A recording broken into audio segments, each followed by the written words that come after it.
that means I'm going to talk about gaming and stuff for a little while. We had our first Marvel RPG get together last night, and it ended up being, as they say, a session zero because, of course, half of the people had not made characters or anything like that. So it was a good excuse to get together and hang out and go over character creation. Um, Added another player to the game, which is cool. So, good stuff. Good stuff. Um, in the mail today, I don't know if you guys will even be able to see this. I did get these guys. Okay, where are they? That's the problem when you're dealing with miniatures that are this little. Let's see. Boop, boop, boop, boop, boop. There they are. Which means I'm going to have to paint the deck of those Japanese carriers. You probably can barely see that, but that is 1/800 scale zeros. And they'll go with this. No, that's the Lexington. This is the Shikaku, I believe. So I'm going to have to look up to see if it had a wooden deck or not. What's up, Crafting Gamer? And make sure I paint it all correctly. And then the zeros will have to be painted white and glued onto it, the way they would be. Luckily, the site where I got those zeros, it has a like a how-to, and it shows pictures of different carriers and how the fighters were lined up on them. So, of course, I didn't just get zeros because that would be whatever, right? I also had to get some Corsairs with the wings extended, and I got some Wildcats, and these ones got the wings folded. So, and then I've got Wildcats with the wings extended. You can't tell because it's only one bag, but this is actually 2 orders of zeros because I have a couple of different carriers. That actually might be 3. I forget how many I ordered, but if you look at the Wildcats, you see the number of airplanes in there, But then you look at the bag with the zeros, and they're like, blam, all over the place, right? So, yeah, definitely going to do that. And, of course, that means, and the other thing is I ordered a couple of orders from Simeon X by Excalibur Miniatures. Now, I already have some of these guys, but I wanted some more for no good reason. Excuse me, that's tape. Hunter has joined the stream. I don't know who Hunter is, but let's see. Oh, I know. Hey, James. What's up, homie? Not much. Just a normal day off before my workday week starts tomorrow. But I'm going to start working on I'm actually now I'm going to be running a 5e campaign into. I'm running Curse of Strahd, so I'm putting the notes together for the first session.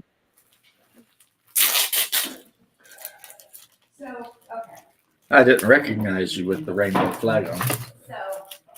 Wait, you dick. So how you doing, man? I've been doing all right. Just the weather in Arkansas has been. We had a cold front come through, so it's been actually nice weather for a change. Not too hot, so. Yeah, we kind of had a cold front come through here. It's only been about 86, 87. Yeah, I think it's supposed to be back up in the 90s again this week, but I mean, that's tolerable. Yeah, I mean, for Florida at this time of year, Yeah. You're used to like triple digits. So I'm not counting humidity though, because that's lame. Yeah, humidity hasn't been that bad. We haven't really gotten that much rain until for like 2 months during the summer. It just rained nonstop down here at one point, and then we just haven't really gotten much rain since. I think we had some couple weeks back. I think we had a good big storm come through, and that was the last time I remember it. I see you tried another one of the all these creamers. And here we have that whole deal where You like that one? it will. I thought that one was pretty cool. It rains every day at like 3:30 almost. Mm.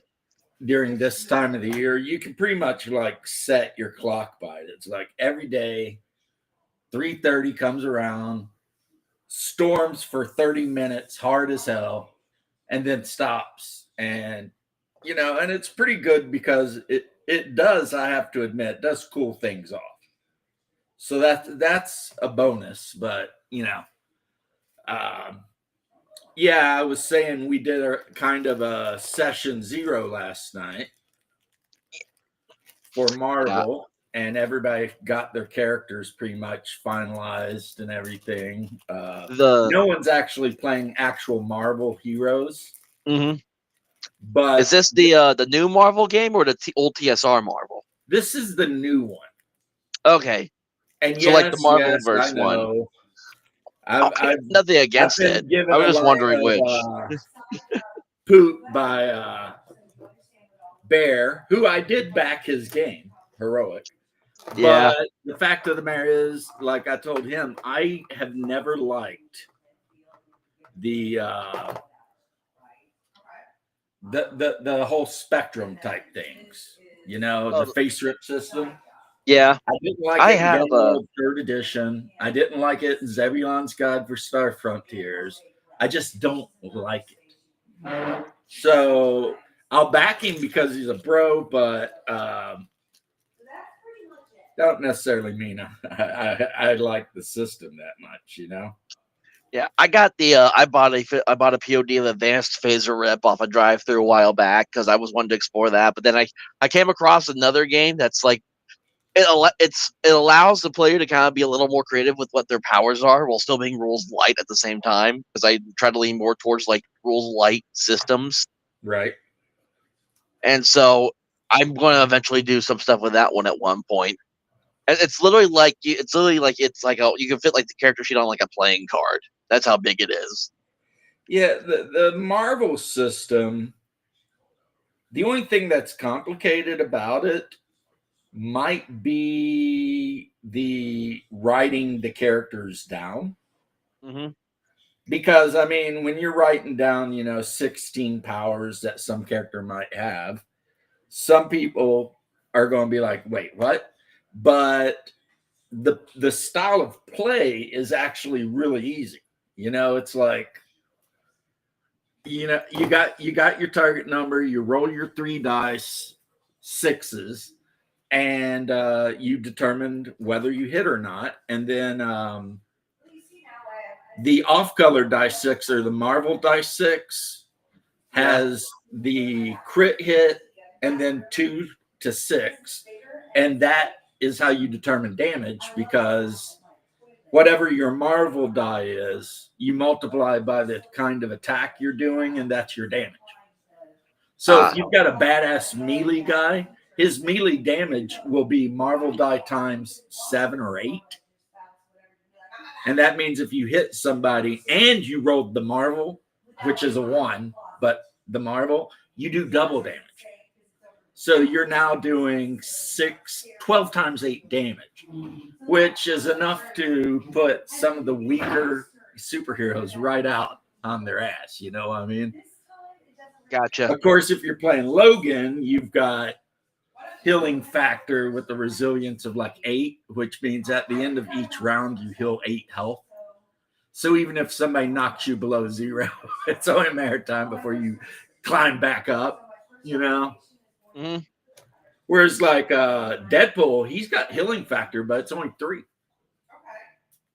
So it takes Deadpool a lot longer to heal a wound than it does Logan. Logan can heal wounds more than twice as fast as Deadpool. Yeah. But I mean, that's how it should be, right?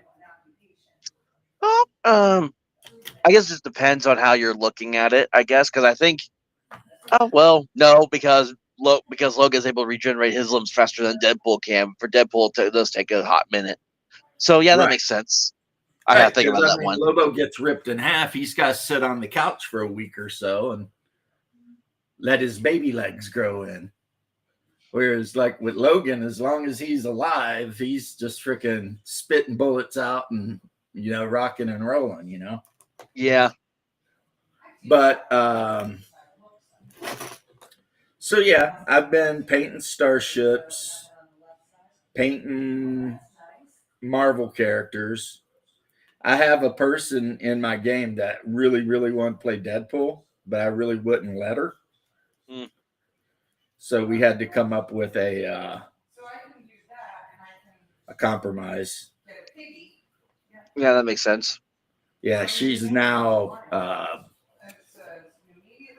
This is her character, and she is Bratpool. I was about to say, it almost makes me think of almost looks like the style Gwenpool has for her outfit. Gwenpool or Fanpool, it is. It's that same style. So yeah. You are not wrong, sir. Mm. And because I had to explain to her that Deadpool actually exists in the game and she ain't him. What I mean? Like, he's wherever he is doing whatever the hell he's doing. But so her thing is, she was basically created in a lab, super soldier thing, whatever. And she got a lot of power similar to his. Whereas my wife chose Domino. Oh, yeah. So she actually got kicked out of a superhero. Her character, who's not named Domino, got kicked out of the super soldier program for not having any special abilities. Because how do you measure luck? Yeah. And she can't do anything else, really. I mean, she's good at shooting her guns and stuff, but, to quote Deadpool in Deadpool 2, luck is not a superpower. Yeah, it's really not. I always thought that was a weird way to have her. In Also- the Marvel superhero game, luck is actually a whole chart of superpowers you can have. Yeah, and I also didn't like that. But they're not. It's weird. I didn't like they changed her design, her look for the movie either. I thought the original, comic book version was better look. Well, I mean, the good thing about what I'm doing is none of the characters really have to look like the character they're based on. So my wife's character is really just wearing a black assassin type outfit with the machine gun, like a Uzi. Yeah. And long dark hair or whatever, So yeah, she doesn't look like either of them. She just looks like a super spy or whatever, but her powers in the Marvel game are pretty cool because not only does she got a bunch of luck powers that help her avoid dying, she's got hex powers too. Oh, yeah. That's cool. Is Trump trying to start a civil war? God, I hope so. I've already got my red glasses and everything. Where are they? They were on my desk. I can't believe I can't find them. This is the perfect time. And I'm going to pull people over on the side of the road and I'm going to ask them, what version of D&D do you play? It's like, stop. I play Dungeons & Dragons. Which edition? Yeah, what edition? Yeah, it feels weird. I tried to convince the players because I'm running the game, but it's one of the players that's actually putting it all together for one of his live streams. And I tried to convince them if I could run it using a different system. But, no, some of them were fairly new to D&D, and they wanted to actually use the 2014 5e. It's not the new. Well, they call it 2024 5e. I call it 6e because it's not the same, or in my opinion. So, or whatever, yeah. Well, yeah. The thing is that, Um, for views and stuff, you're way better off using 5.5. Because I mean, the kind of people who want to watch people play a game of D&D are the kind of people who are probably more interested in 5.5. You know, a lot of like your old school grognard types that like AD&D first edition and shit, they really can't be bothered to watch anybody playing games. They're, you know, we're old. We're crotchety, you know, we want to yell at kids and make them get off our lawn and, you know, talk about how Gygax was, well, we don't worship Gygax like Scott Garrity, but, you know, Yeah. like Well- that. Like, the only true version of the DM's guide is, hey, do you recognize these? I feel like I should. Why is it? I just can't recall from where. Fade Rotha's swords in the new Dune, his knives. Ah, that's what I still need to watch the and really reason- see. The black blade was poisoned and the white blade wasn't. But in one duel against slaves, he switched it up and he poisoned the white blade. The guy he fights, which you said you haven't seen it yet, the guy he fights that comes very close to, you know, hitting him, is actually a professional knife fighter and is the guy who trained him how to do it. Like all of the choreography, it was that guy. And then as part of the thing, they let him be. And of course, I mean, Chris knife, Yeah. made from the tooth of the worm. May thy blade chip and shatter. And you have to keep it next to your body and keep it like oiled with your skin oil, or they dry out and they get brittle and they just turn to dust. That's why, you, like in the new Dune, if you go into like a siege where the Sardaukar have killed all of the Fremen, one thing you never find is Chris knives, because they all rotted. Without the Fremen to actually take care of them, they rot. But anyway, 5e is definitely the way to go for you. It's so weird because I avoided it for so long. I've only ever played in one 5e game since I was being part of the hobby. So yeah, don't I get guess me so. wrong. I'm not trying to like promote 5e over here and say it's a good game. I'm just saying for what you're doing, it is the game you probably should be using. Yeah, it's like because a lot more people online are a lot more familiar with you know 5e and all of that stuff, so you'll have a lot better time actually getting people interested in what you're doing. And I screwed up that thing that Swole Bollock said. You're supposed to start out with, do you play D&D? And when they say yes, that's when you're standing there with your AR. You say, what edition? And they're like, oh shit.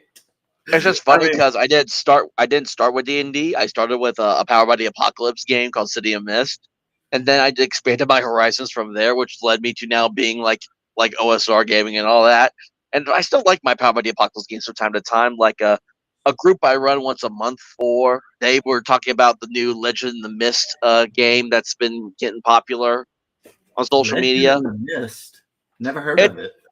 It's made by the same people who made the City in the Mist game. It's basically a 2d6 rustic fantasy type game. So you have you create your own characters using tags and stuff, and then you add the tags to your rolls to get like a failure, mixed success, normal success kind of deal. So it works very similar to that. Isn't that Dungeon World? Dungeon World was Power by the Apocalypse, yes. Okay. Dungeon World, Apocalypse World. There was a bunch of PBTA games at one point in time. I had Dungeon World for a long time, but I never really played it. And a friend of mine was like, hey, can I have your copy of Dungeon World? And I was like, yeah. I mean, you know. So I gave it away. I have Dungeon World, but I just saw that the company that originally owned it, I guess they don't exist anymore. So another company bought the rights to Dungeon World, and now they're making a new second edition version of it. What happened is, what was his name? Coble? It was like Burning Wheel or something like that. Was the game people that owned it? Yeah, but see, the creator of Dungeon World got in a lot of trouble over. I don't think it was that big of a deal, but whatever. He was running a sci-fi game, and in the sci-fi game, there was kind of a sex scene between a robot and a human. And at the time, the female player was laughing along and having a good time. And I then know what you're talking about. Yeah. Like a week later, all of a sudden it turned into like the end of the world. And then that dude got super canceled. Like basically like people who had hired him to do work on their products kicked him off the products. Products he had worked on, they removed his name from the credits. Yeah, I'm pretty sure though that was a D&D game. I don't think that was a Dungeon World game. No, he wasn't playing Dungeon World. He was playing. It might have been D&D. It had a robot in it, whatever it was. Yeah, that would have been D&D with the Warforged and all that. And this guy just got. And it's kind of funny because another writer that I actually like, Zach Smith. He, some people, know him as Zach Sabbath. Oh, yeah, Zach Smith, the guy who does a lot of Lamentations stuff. Yeah, he did a lot of Lamentations stuff.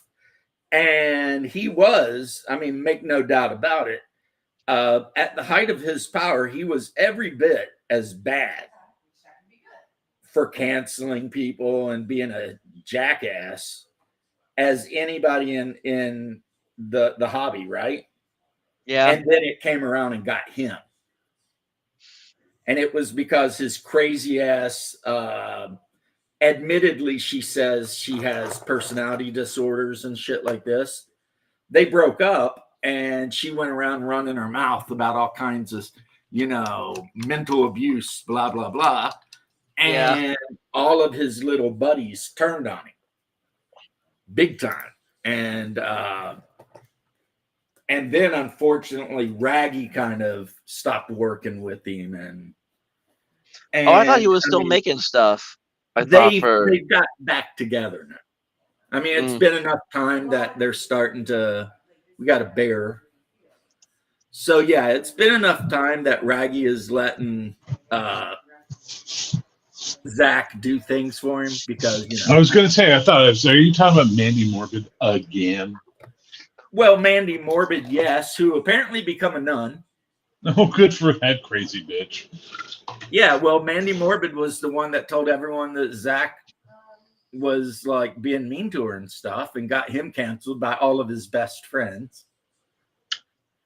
He even sued some asshat in Australia and won the lawsuit for defamation and everything. It couldn't have happened to a nicer guy, and I won't say. But now he basically lives in his garage or closet or something, and he like hardly ever talks to anybody. Like, hang on, wait. You build your entire career around playing D&D with porn stars, and then somehow, in a completely unforeseen turn of events that no one could have predicted, these perfectly stable, rational human beings turned on you and brought your house of cards collapsing to the. I am shocked. I think I need to take some time to think about this because it is clearly a mind-blowing thing. Well, absolutely honest. The only reason we brought this whole line of thing up is because Hunter up here played Powered by the Apocalypse. No, I'm sorry to hear that. The Powered by the Apocalypse I know was Dungeon World. It's still better than D&D. And or at least the 5th edition. So here's the good news. Here's the good news. If you've played Powered by the Apocalypse, you may qualify for a class action suit for emotional damage. So that's great. You could be owed money. Well, don't worry. I never played Thirsty Sword Lesbian, so that was one Powered by the Apocalypse. Okay, you have to go down, Kat. You're a pain in my ass right now. Powered by the Apocalypse is the walking, talking expression of the late millennial, early Zoomer generation concept of what role-playing is. Everybody at the table gets to input on the world and the game, and it's also great, and the GM's just there as a fucking arbitrator and nothing. Fuck off. Go sit in a corner and tell stories to each other. Don't call it a role-playing game. I hate Powered by the Apocalypse. And James, you know me. You don't hear me use that word often, hate. But I I was fucking going to say hate Powered by it. the Apocalypse. Like, I mean, I everyone's can't allowed to not stand like I that. don't it. hear you so- say that either. Yeah, seriously. The I only thing can't I really stand know it. about Powered by the Apocalypse is you roll 2 dice 6 and you need to be a 10. At Or least, else something bad happens. That's pretty rough. yeah. Pretty I rough mean, roll. owned the game, I read it, and then I gave it away for absolutely free to a buddy of mine just because he asked. Yeah, no, I've had a lot of people like, oh, you should play this game. And I'm like, oh, it's Powered by the Apocalypse. Fuck that. I'm not playing that. But regardless of that, It's no different than Improv rolling a RPG. d20 to see if you succeed or fail. It's I don't completely think it different. has to be, Not really. Okay, but It's still the same concept. sure. What I want to get back to though is it was Coble that got ate alive by his supposed supporters, Jeremy Coble? and he was Adam? the worst Adam of Coble. the people for getting people canceled until it came his time. Sorry, is Adam Coble? Is that his name? Adam, yeah. Yeah, Now, that the guy guy. who did Burning Will, Yeah. he has the skeletons of a reasonably decent game there somewhere, but Somewhere. he threw so much bullshit on top of it that it's like it's kind of hard to find the good part. You know what I mean? I hear you. Because if you look at the basic game, character creation, everything, it's not bad. Yeah. But then when you start adding the combat rules where you got to secretly write down your maneuvers like everyone does, and then okay, it's phase 1, everyone reveal what maneuver they did. And it's just like, why are we doing this? This is not good, you know? And that's kind of how he kind of ruined his own game, I think. Well, that's like in Heroic. One of the things I got rid of from Marvel Superheroes was the declaration phase and the change of action roll, right?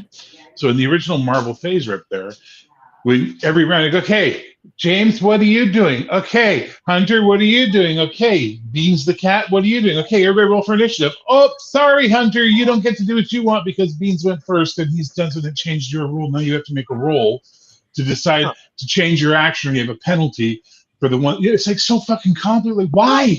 That's Why are we exactly how doing D&D this? was when it first came around. though, Yes, too. exactly. But things evolve and things change. I don't understand why you seem to think I'm some sort of fucking D&D defender. I'm I'm glad not you saying you're a asked me D&D in the defender at role. all. I'm just I feel good knowing that you feel that this is an Original argumentative point. Original because I'm D&D and basic, and then basic and expert Yeah. did have My- a declaration phase. Yes. 100%. But then my I got thing rid of it. was that And a I lot of used something stuff, from the dreaded 5th edition. I used the idea of an action economy. What a crazy idea. You know what happens now in my game? Things just fly along tickety fucking boo. And nobody gets bogged down waiting for other people to figure their asses. You are a very angry Canadian. I am the angriest Canadian you've ever met. I've told you this before. I mean, it's nothing new. Right. Ironcaster. Anyway. Yeah, that I've heard that. Now, when I read it, when I owned Dungeon World or whatever, I didn't hate it. I just didn't like it. So it was like, okay, why would I waste my time playing a game that I don't like? But I have to admit, I didn't actually hate it either. I was just kind of, more or less, kind of indifferent. Like, whatever, you know. I'd much rather play anything else, really. But just because I know I'm never going to play a game doesn't mean I hate the game. Now, Coble, I didn't like at all. Him and I got into it on X a lot, and I know I didn't like him. Now, Burning Will, I actually tried my best to love that game. And if you play with the most basic rules of Burning Will, you could play a really fun game.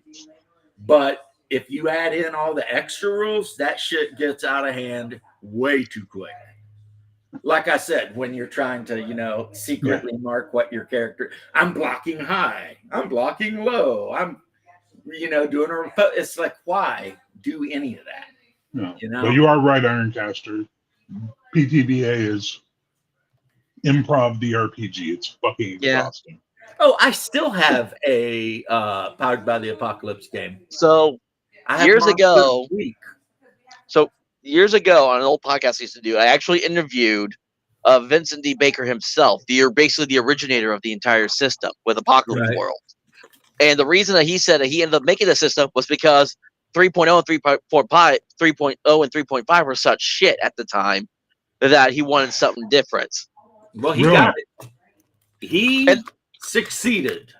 Yep. Now, what did he qualify them as being such shit, as being massive successes that saved the brand of D&D?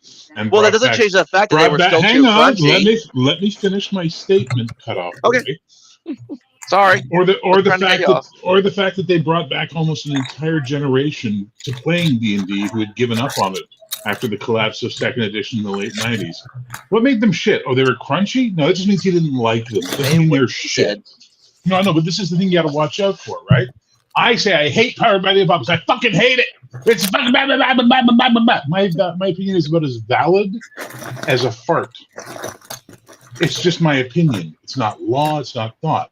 So when he says shit like, well, it's because, they're so bad or they're shit or whatever, that's your opinion, Bubba. That's it's nice that valid you have than that a fart, opinion. because a fart can actually affect you. Exactly. Like, I fucking hate Whereas fate. Powered by That's the the other game I Apocalypse hate. cannot affect me. It can't hurt me. Yeah, well, I know it exists and it can't hurt me. Whose RPG is it anyway, where the rules are made up and the rules don't matter?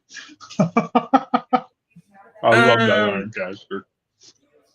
The monster of the week looked like it could be a lot of fun with the right group. yeah, I heard a lot of good things about Because Monster you could of the play, Week. like Supernatural. Lost Oh, you there, buddy. Basically, the role-playing game. I think he And froze. I think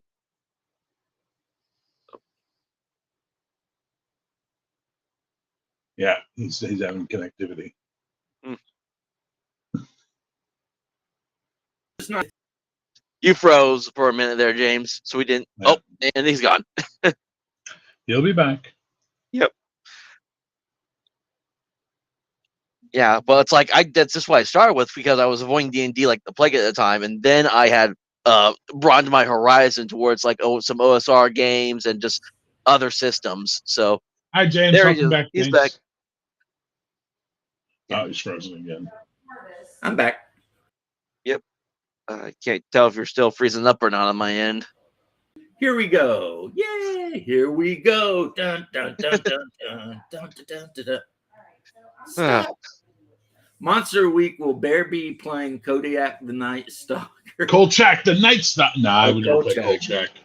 Kolchak's a little Weasley guy. I'm not a little Weasley guy. I'd have to play his editor.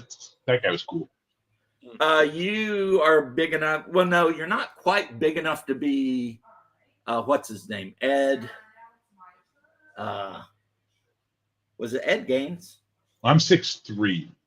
Yeah, You're that thinking guy of was you're like thinking 6'8", is it 6'9". Ed Gaines? It's the guy that was like 6'7", 6'8". The guy that killed a bunch of nurses. Yeah, or and whatever. he's like a Yeah. super genius, but also a sociopath.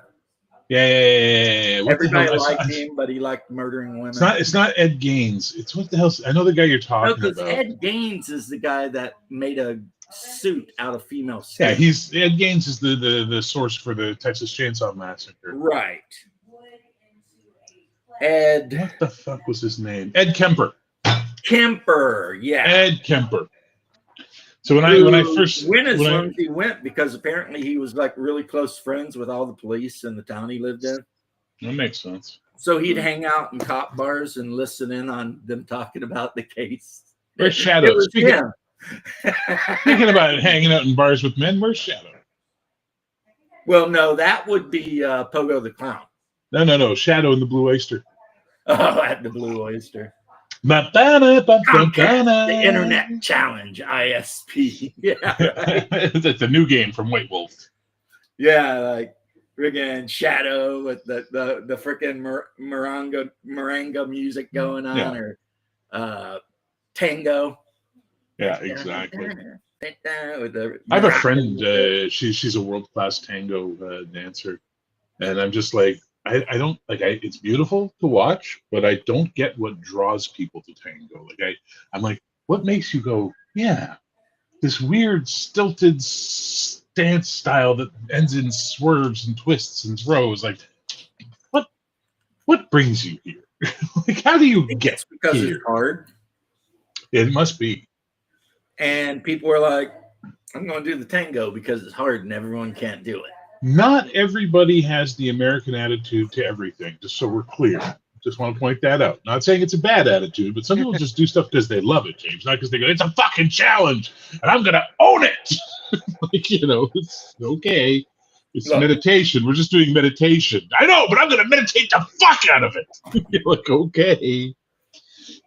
I don't think you've seen enough of our Mountain Dew commercials to understand. Oh my God, I want to see that commercial. I want to see the Mountain Dew meditation commercial. No, I just but- tried the newest Mountain Dew flavor today. I saw in the Walmart. It's a trolley gummy worm flavor. It's like cherry Jesus. lemon, and it Why tastes do like they one hate too, you? which was kind of unnerving. Another secret thing about Mountain Dew is the color of the drink is the bottle, not the drink. They put it in green bottles because Mountain Dew looks like piss. It's still the same green color. The drink inside usually matches the bottle color too. No, that means they dyed it. Original Mountain Dew looked like piss and they put it in green bottles. I mean, like Miller beer. Why would you put your beer in a fucking see-through bottle? It looks like a bottle of piss. Why would Yep. you drink Miller to begin with? So they put it in, Sells enough that someone's drinking it. yeah, come on, old Milwaukee's best. That was every high schooler's best friend right there. I'd rather if I had to drink a beer because I'm very picky on my beers. Give me a PBR any day. Wait. Whoa. You're shitting on Miller, but your choice is Pat's fucking Blue Ribbon? It tastes better than Miller. You fucking wannabe hipster. What the fuck, Pat's Blue? Get the fuck out of here and drink a real beer, please. Pat's Jesus Blue Ribbon Christ. is so bad. You can't What tell was me to that? drink a. That I know Vietnam vets who had to drink it over there, and they consider it a war crime. Pat's It's Blue like Ribbon? I don't believe like it. beer that much to begin with, though. I've tried so many different kinds. I've hated almost every one. I stopped Yeah. drinking Budweiser after all that fiasco happened with Why that. don't So you? that's Why why. don't you just go find yourself a fucking expired case of Billy beer and drink that instead? You'll feel much Billy better. beer. What is Billy beer? Do they not have Oh. Yuengling in Arkansas? Youngin. You don't know what Billy beer is? Never heard of it. What about me being in Arkansas, James? I didn't catch that. Yingling. Yingling, yeah. I have not had Yingling yet. I have heard of it though. It is Okay. the best domestic beer you're Let's going to test the young Mr. American TTRPG Ultra guy's knowledge. Who was the president before Reagan? Wait a minute. It was Nixon, wasn't it? No. After Dang it. Nixon was Ford. After Ford was Reagan? Reagan. So between the two, between Ford and Reagan, there's a president of the United States of America. Oh God. I'll give you a hint. He was a He's from peanut Georgia. farmer. He's from Georgia. He's a big proponent of Habitat for Humanity. Bruce, stop fucking helping, Bruce. Jesus, Bruce. His Like that's brother was named Billy. Billy, and he created a beer, and it was called Billy Beer, and it was Okay. pretty much universally considered to be shit. God, it's like trying to. I'm a to pull Canadian, and all I know this. What the fuck? And unfortunately, now Carter may not have been a great president, but I think he got a lot of shit that wasn't really. Wasn't really his fault, and he was also a badly positioned president too. Yeah, that Like, was the more timing like was he got in. Congress and the Senate hated him. The whole world was blowing up. And And- America was in the malaise, the great malaise, you know. He was too. I honestly believe that Carter might have been too nice to be a politician.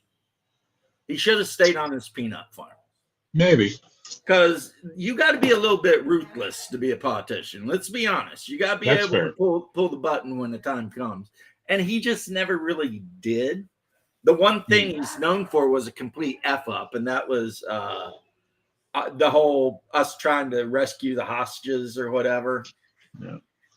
So And even that wasn't 100% his fault because, I mean, who knew that the Navy, the Army, Delta, the Air Force, everybody used different radio codes and techniques and shit at that time.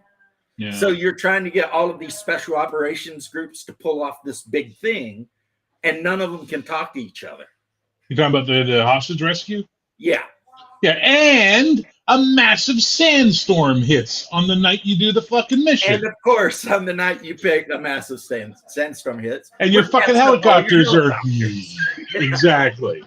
So, yeah, after a couple of decades, you look back at Carter and you're like, maybe he wasn't that bad. I mean, Plus, And also, Bear- say about Carter, there was he also a wasn't shit ton of actively Reagan malicious. bullshit. He just, Yeah.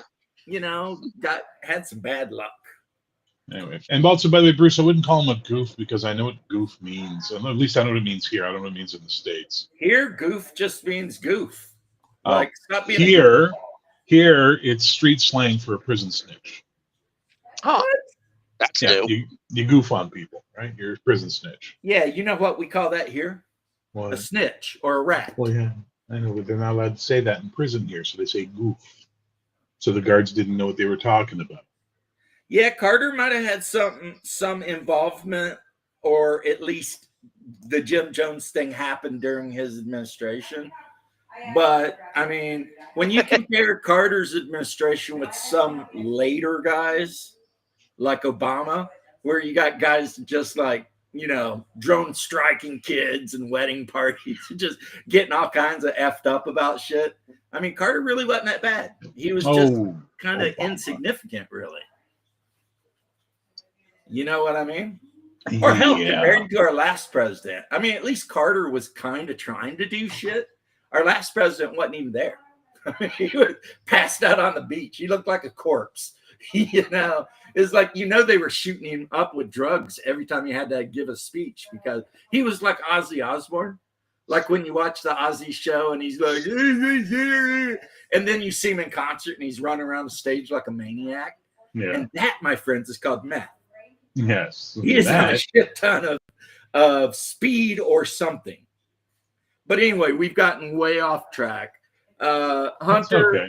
if you want to play your game, Bears just being bear. Yeah. Bears are known to be bears. Yep. Yeah. I learned to take everything I learned not to take everything Bear says personally at this point. No, they So- Really shouldn't. You personally. really shouldn't. It's like you're a good dude when you're not being a complete boomer, as I've told friends before. And I'm not a boomer, so you can go fuck yourself. Gen X, on that yeah. one. Jesus Christ. Yeah, he's Gen X. Fucking they're, millennials. God, fuck Yeah, this. I Gen know. X Filthy is- millennial. Save us from millennials. Mhm. I just saw a video on TV, a whole 45-minute video. I didn't watch it, but I saw it on YouTube, where some guy went into exactly why Gen X is the toughest generation to ever exist. Yep. And it's in Canada and America. I don't know about Europe because I wasn't over there. Nah, they were. But in Canada and America, Gen Xers were feral savages. We make every other generation look like a bunch of freaking eating nothing but freaking oatmeal sissies. Because, I mean, we were, you've heard our stories. We did crazy shit like jump off barns and fight each other with sticks and shit like that just for the In the hell of it. winter, when there was enough snow, we used to jump off the second-story balcony into the snowbanks. Why? Dude, my not? uncle used to tell me and my brother if we would jump off the barn, he'd give us a knife. And if we did, he did. And that's how I got my first Barlow Nice. knife. Yeah. I mean, I landed on a 2x4 that had a nail in it and it went right through my foot. But I did get a Barlow knife, though. So, excellent. The one problem, though, Break dancing, the Hunter. one problem with Gen X, though, is Break our dancing, women are geez. kind of I don't know what the word is for them, but Karenish. You know what I mean? Gen X women are a little fucking Karenish. They My can be. women aren't That's a fact. millennial women aren't that much better either in comparison. Your fucking Lot women of- have penises. Shut up. Jesus Christ. What are you Don't. talking about? At least the majority you can't I even- know don't. Your generation can't even define what a woman is. Come on. I agree with you on this score. I'm not arguing with you on that front whatsoever. I agree with you that it's gotten ridiculous.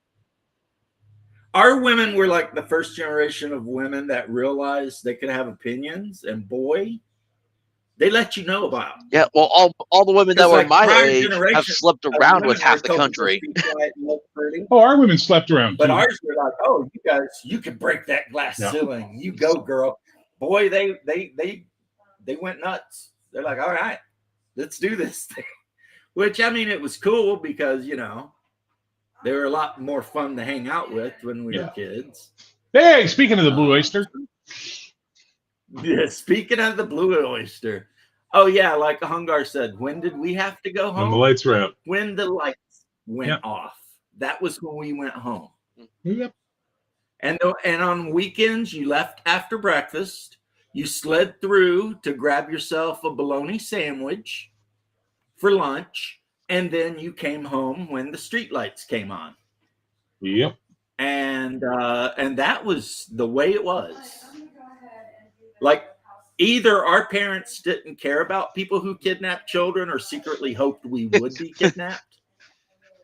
Which is why millennials are so fucked up, right? Because most of Gen X, not all of Gen X, but most of Gen X, our parents were probably greatest generation or very early boomers, right? And then late Gen X and early millennials, their parents are fucking boomers, and then a little bit of Gen X. And boomers, I saw a really good thing on this. I got to read. There's a book on it. I got to read, which refers to them as the sociopathic generation. Boomers are the first generation in American history who didn't give a fuck if their kids did better than them. The first generation that didn't give a fuck as a cultural touchstone. And they actually saw their children as impediments to their independence and happiness, right? Which is why divorce is so rampant in the boomer generation, and why, you know, it's all about owning 3 fucking houses and not giving them to your kids when you die and shit like that. They're the most selfish, sociopathic generation in American fucking history. They are something else, man. I'm guessing And the that's worst how part is, boomers were handed everything on a fucking platter from the greatest generation who fought World War II and fucking understood the value of shit, and then fucked it all up, destroyed the economy, but blamed the younger generation for not trying hard enough. What are you fucking talking about? You barely tried, you liars, you know? Yeah, fuck 'em. I think I'm I guessing think that's I how went we to. got like a lot of those inheritance laws that basically strip you of any inheritance. Well, the problem with that particular mindset is the ever-present Peter Dinklage, which is you make all the money and then you pull the ladder up behind you so that no one else can. And you did have a lot of that where the boomers become hippies, and then after they got tired of getting hepatitis and STDs, they all went to college and become yuppies. Hey, Death Angel. And that effed everything. And they were all hippies who basically sold property that their parents left them and then got real fucking rich. You know what I mean? Because they had all this property their parents had gotten, and then they inherited it. And then in the 70s, they started selling off that fucking property in the 70s and the 80s like madmen. What's up, Death Angel? Next thing you know, they got money. I mean, when a guy's right, he's right. Bear's right. I mean, you had the guys that come back from World War II, all effed up, some of them. And they put in a hard work, and they worked at the factory, and they bought their house in the suburbs of Detroit or wherever. And they left their family, you know, with like money and house and cars and whatever. And then their children were just scumbags, basically. Giant disappointments. And then their children were, in most cases, us, who were just running amok, you know? Yeah. Luckily, my mom grew up in Appalachia, and they don't believe in free love up there. Or free anything. So, yeah, my mom was not a hippie. But she was educated. I mean, she did get a degree from UK, but the big complaint all the boys in the area my mom lived in is she never dated anyone because she was always too busy reading. She always had her nose in a book. And everybody was always like, what is wrong with her? You know, all she does is read. She, you know, which is not to say we didn't have sluts in Eastern Kentucky, because I'm related to a few of them. Didn't you marry a couple? I mean, we had them. Well, not the ones I'm related to. Well, it is Eastern. It is Eastern Kentucky. I'm just saying. Look, it's Look. not Alabama. It's okay to have a practice cousin. Ding, ding, ding, ding, ding, ding, ding, ding. You just don't freaking, marry them, right? Come on, guys. See, I can joke about that because I don't care. But like I know one of my aunts, they said you could have her for like 2 beers. So I mean, you hear stories. It is what it is. It's so funny because in the modern day, we're like, women are slutty now. They didn't used to be that way. And I'm like, boy, are you? That's not true. Like, Yeah, women in let's the 1860s were out just like let's they take a are quick now. moment and go and remind ourselves that the boomers were the ones who invented the key party. And are still I don't. 100% all about it, at least in the village. I do not need And- to hear those stories. Do you know what a key party is, Hunter? I know exactly what a key party is. What is it, Hunter? Everyone would put it's like literally because it's surprising because when I look back at later, the Grinch, the live action Grinch movie, they're having a key party scene where everyone's putting their keys into a fishbowl. No. Because the idea was, yeah, whoever you drew the key out, that's usually who you're going home with. The women drew the keys. The women always drew the keys. Yeah. Yeah, but everyone was And putting their then, keys yeah. into this fishbowl in the live action the How the Grinch Stole Christmas movie, the one with Jim Carrey back in the day. Well, that's messed up that they snuck that into Yeah, a Disney seriously. movie. It wasn't Disney, I think. I think it was But, DreamWorks. So here's a quick question: Why but are anyway, Hungar? Hang on. Bear is 100% Can I ask you a quick right. question, James? Why are Hungar, Bruce, and Yeah. Shadow talking shit in the chat but don't have the guts or balls to be here on camera and talk shit? Because that's what they I want think it's to because do. they're little bitch girls. Oh, jeez. Little bitchy girls, Baba Baba pigtails are all in a twirl. I have too seen The only one RoboCop that would have Ironcaster. pigtails I've would be said that Shadow. before, I recall. Because Hungars and Bruce, I don't think they could do pigtails. I've seen the well. old RoboCop. I never saw the new one or the TV show. Oh, I'll buy that for $1. Yeah, the old RoboCop is Yeah, the best. I wouldn't even bother With with the new one. Peter Sellers or whatever his name was. Yeah, because I like to see where they're just blast. I really like the scene. I don't know why where they're just blasting him up with all their guns, and then they have to go take his body Yeah. away, and that's how he becomes a RoboCop later on in the movie. I heard that new game that came out Yeah. about RoboCop was actually pretty good too. Like RoboCop Rogue State, I think it was, or something like Rogue that. City. Yeah, I'm I really actually ended glad up. they They tried to make a new RoboCop, but it kind of it sucked. really sucked. Yeah. Which is a shame because that guy's a good actor. I really like him as Rick Flag. Yeah, it could have been good. It just Yeah. wasn't. But Are you- there, how you pigtails, Susan? You bastards. And, people make fun of like sluts, like they make, but sluts are like Walmart. You make fun of them until it's 3:00 in the morning. You find yourself inside of one and you're happy about it. And hold up, Death Angel brought this up, and it's like I may not have lived during this, but I like on the internet, so I know some of this. Wasn't the pineapple thing like a swinger symbol or something? Yes, upside down pineapple.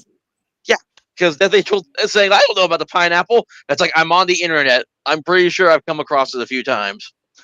And it's so wild because in like Georgian England, it was just considered to be like a braggable thing to show off your In pineapple. America, it was actually a braggable thing too at one point, and then Because only rich people could have pineapples. So people literally, like under King Charles or whatever, people would literally have dinner parties and have a pineapple front and center, but not eat it.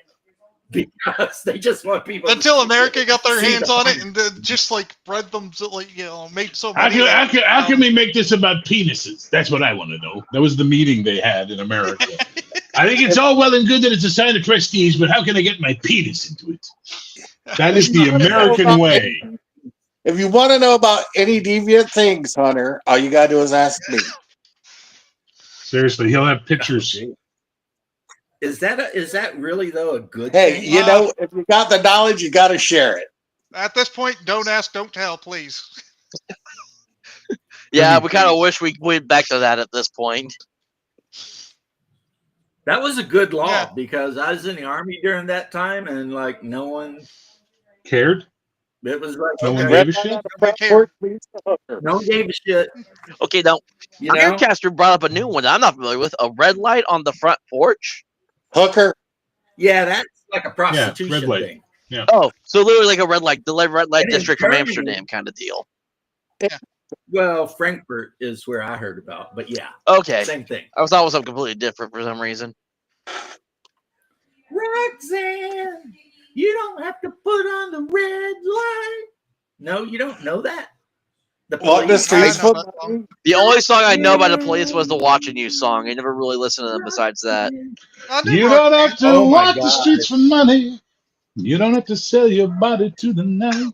Roxanne. Now, if you really know the shit, you know After Hours, which has the best version of Roxanne. Well, I No, don't really know sorry, my 48 shit. hours. Pardon. I don't know my shit, but I do know the police are absolutely awesome. And at some point, Hunter, you need to listen to Singularity One, at Synchronicity least One. Singularity, or Sarah, yeah, you gotta listen. Actually, you got to to listen to Synchronicity 2 because that's the one that everyone knows. Synchronicity. That's Synchronicity 1, which is Synchronicity 2, on the other hand, is every single meeting with his so-called superior is another humiliating kick in the crotch. The Angels. You guys realize you're talking about my favorite fucking band, right? Like, I love the Police. With a And deep 48 hours. 48 hours, Bear. Eddie Murphy singing Yes, Roxanne. yes. As obnoxiously as he can. That's the best part. Yeah, just to piss what's his name off. But I mean, I think my favorite song from that would have to be King of Pain. King of Pain is really good. Wrapped Around Your Finger is really or good. Wrapped Around Your It's Finger. really, really good. My favorite. And it's got some deep ass lyrics. You can tell Sting was a Oh yeah, reader. he's a teacher, man. Actually, Yeah, you could tell. I'd still say my Man. favorite Police song. It's either Demolition Man or Walking on the Moon. Walking on the You know, I like I hope Yeah. my legs don't That's break why I for watch walking you on take- the moon. I can't pick my favorite police song because I pretty much dig them all. Oh no, everything's good, I man. hope Even the stuff you never heard, like there's just the tracks that never made it. Walking on the moon. Or Bed's Too Big Without You. I mean, there's some fucking amazing songs by them. I love the verse. Mephistopheles is not your name, But I but I know what you're up to just the same. It's like, somebody has been reading the Faust Devil story. and the deep blue sea behind me. Vanish in the Yeah. air, you'll never find me. Find me.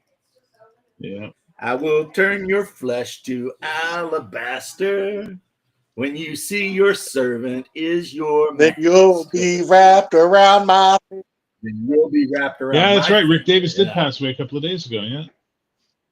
Yeah, the problem with being my age is everyone I like is Well, dying. it's not only that, it's everyone we like did a fucking metric ton of coke in the 80s and 70s, so their bodies are given out in their fucking late 60s and 70s. You know what I mean? All that means about Rick Well, Davies. except for what's his name from the Oh yeah, but Stones. that We'll never fucking know. Keith Richards is a fucking vampire, please. All that Rick Davies dying means is that Keith Richards experienced the quickening again, and he's going to live for another 10 years. Like Madonna. Oh my God. I saw the latest picture of Madonna. I didn't know. Oh my who it god, it's like, was. is that a fucking bog witch? What is that? Is like I thought, is that Gifling from like the Dark Crystal? Another Gelfling is Skeksis. Skeksis! Yeah. He was 81. Yeah, I mean, so that's a good run. I would Yeah, but when you say, got that but- kind of money, you know what I mean? You have access to all that amazing healthcare. You shouldn't be dying, so early. You should be hitting 90. I've got some great news in the What's food that? world. It's exciting for me. Tomorrow, the 9th of September, they're bringing back the chili cheese burrito at Taco Bell. Oh, for fuck's sake. Oh, I just gotta. Does anyone remember the story about the this was like a couple years back. The trans woman who was clear from flashing their you know what at a YMCA because the judge ruled that they were too fat for it to be even seen. Yeah, Wow, that is embarrassing. yeah. This was like 2 years ago. So this is but no, it's like this trans woman flashed himself at a YMCA, and the judge said, "Oh, you're too fat for us to even see it. You're good." What's funny is the trans person who called into his bank to complain, and they froze his card because they said he sounded too much like a man. His transaction was declined. I think I remember hearing that story. That's funny. Yeah. There's a little bit of a deeper thing going Yeah, on. that was. Get it? His Yeah, I transaction got was declined. How could you not get that one? I mean, seriously, you have to be pretty fucking dense not to get that one. Well, I'm sorry. Some people are. Hey, What happens hey. if you go through the whole surgery to have it removed and then your car gets declined? I Do don't they think put they it had back? their thing removed if that's what was going on. Yeah, I'm pretty sure they charge you before they start doing the Yeah. removal. And I want to bring some up about the. I mean, if you're in America, you can count on I it. want to bring some up about the Afghanis and stuff you're talking Oh, about. Jesus Christ. What's the We weren't talking about No one was Afghanis. talking about Afghanis, you fucking talking about drone monkey. strikes and stuff? No, we weren't. We were talking about games. No. Well, what's the Go difference? ahead. Yes. What's the Go ahead, difference Andre. between Afghani wedding and a terrorist group? Oh. Jesus Christ. I don't- What? Don't ask me. I just fly a drone. Oh, Oh my God. Yeah. I'm sorry. That's pretty much it. I mean, I hate to say it, but that is kind of how it goes, ain't it? Don't ask me. I just fly the drone.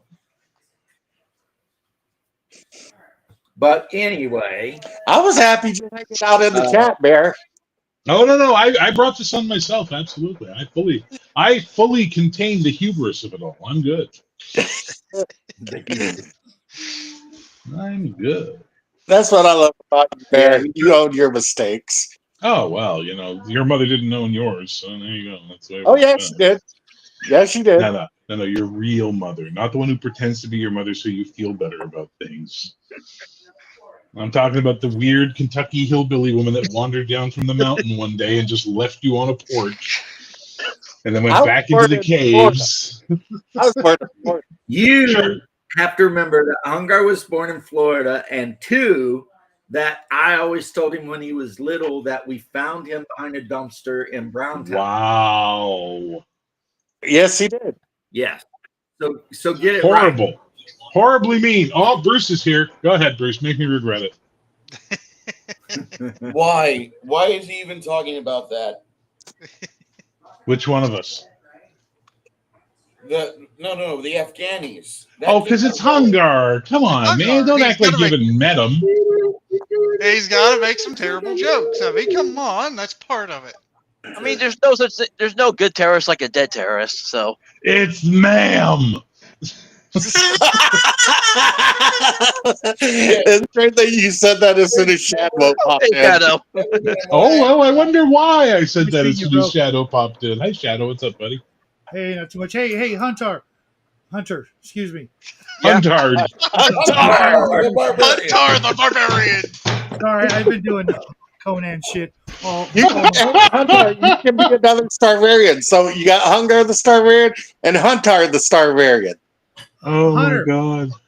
Yeah. Are you related to Holy Diver? Because you sound and you look like you could be his brother. No. No. That's Not a only good that, thing. they don't even live in the same No, state. I They do don't get even that live near reference, but no, I'm not related to Holy Diver. Okay. One of them lives on one side of the Rocky Mountains, and the other one lives on your side of the Rocky Mountains. Holy Diver. I wish they were my side of the mountain.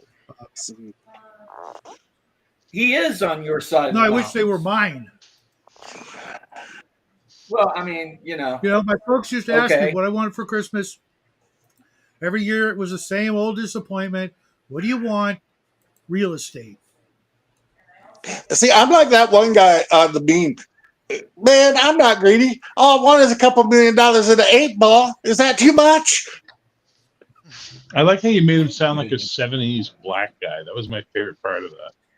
I know, right? It's like, Well, he just He not is. only went back a couple of decades through time, but did a race. Yeah, he just suddenly was standing on a street in Cleveland. It was amazing. Well, you can't help it. That's where I was found, in the ghetto. Well, that's true. That's true. In the That's true. ghetto. under a pool table, right? Christ, No, Under a pool behind, table. behind a a hungry dumpster. mouth to feed in the ghetto. In the ghetto. And my mom was such a nice woman that she wouldn't just leave him there. So she brought You know, him if you were a candy bar, you'd be a bastard coated bastard with a crunchy bastard center, bro. Wow. And I told him that every day of his life for, I guess, about 10 years. I believed it. I mean, from the time he was like 5, Jeez. I'd always Until be the like, time "You're I not was really 52. brother." Yeah, I just want to know at what point does Madonna start to decompose? Well, it depends. If she Look. finds another Britney Spears and Christina Aguilera to do her ritual on stage with and steal their youth and talent, well, who knows? Who knows? But you ever notice? They did that thing at the Grammys or whatever it was, where she kissed both of them on stage, and then within a year, both of them are spiraling into insanity or obscurity or whatever the case may be. Just a Those, death, And man. Madonna gets a rebirth in her career all of a sudden. Yeah. Hey, me- Hmm. About a- Interesting. I was telling Jay about a movie I want to see since we got the group here. Tell me if you agree with us. The remake Brokeback Mountain with Sydney Sweeney and Anna de Armas. I'd see it. I'd watch that. I'd buy my dad tickets. You got I'd buy my dad tickets because he might enjoy it. He might die of a heart attack during. No, the you know what it would actually be?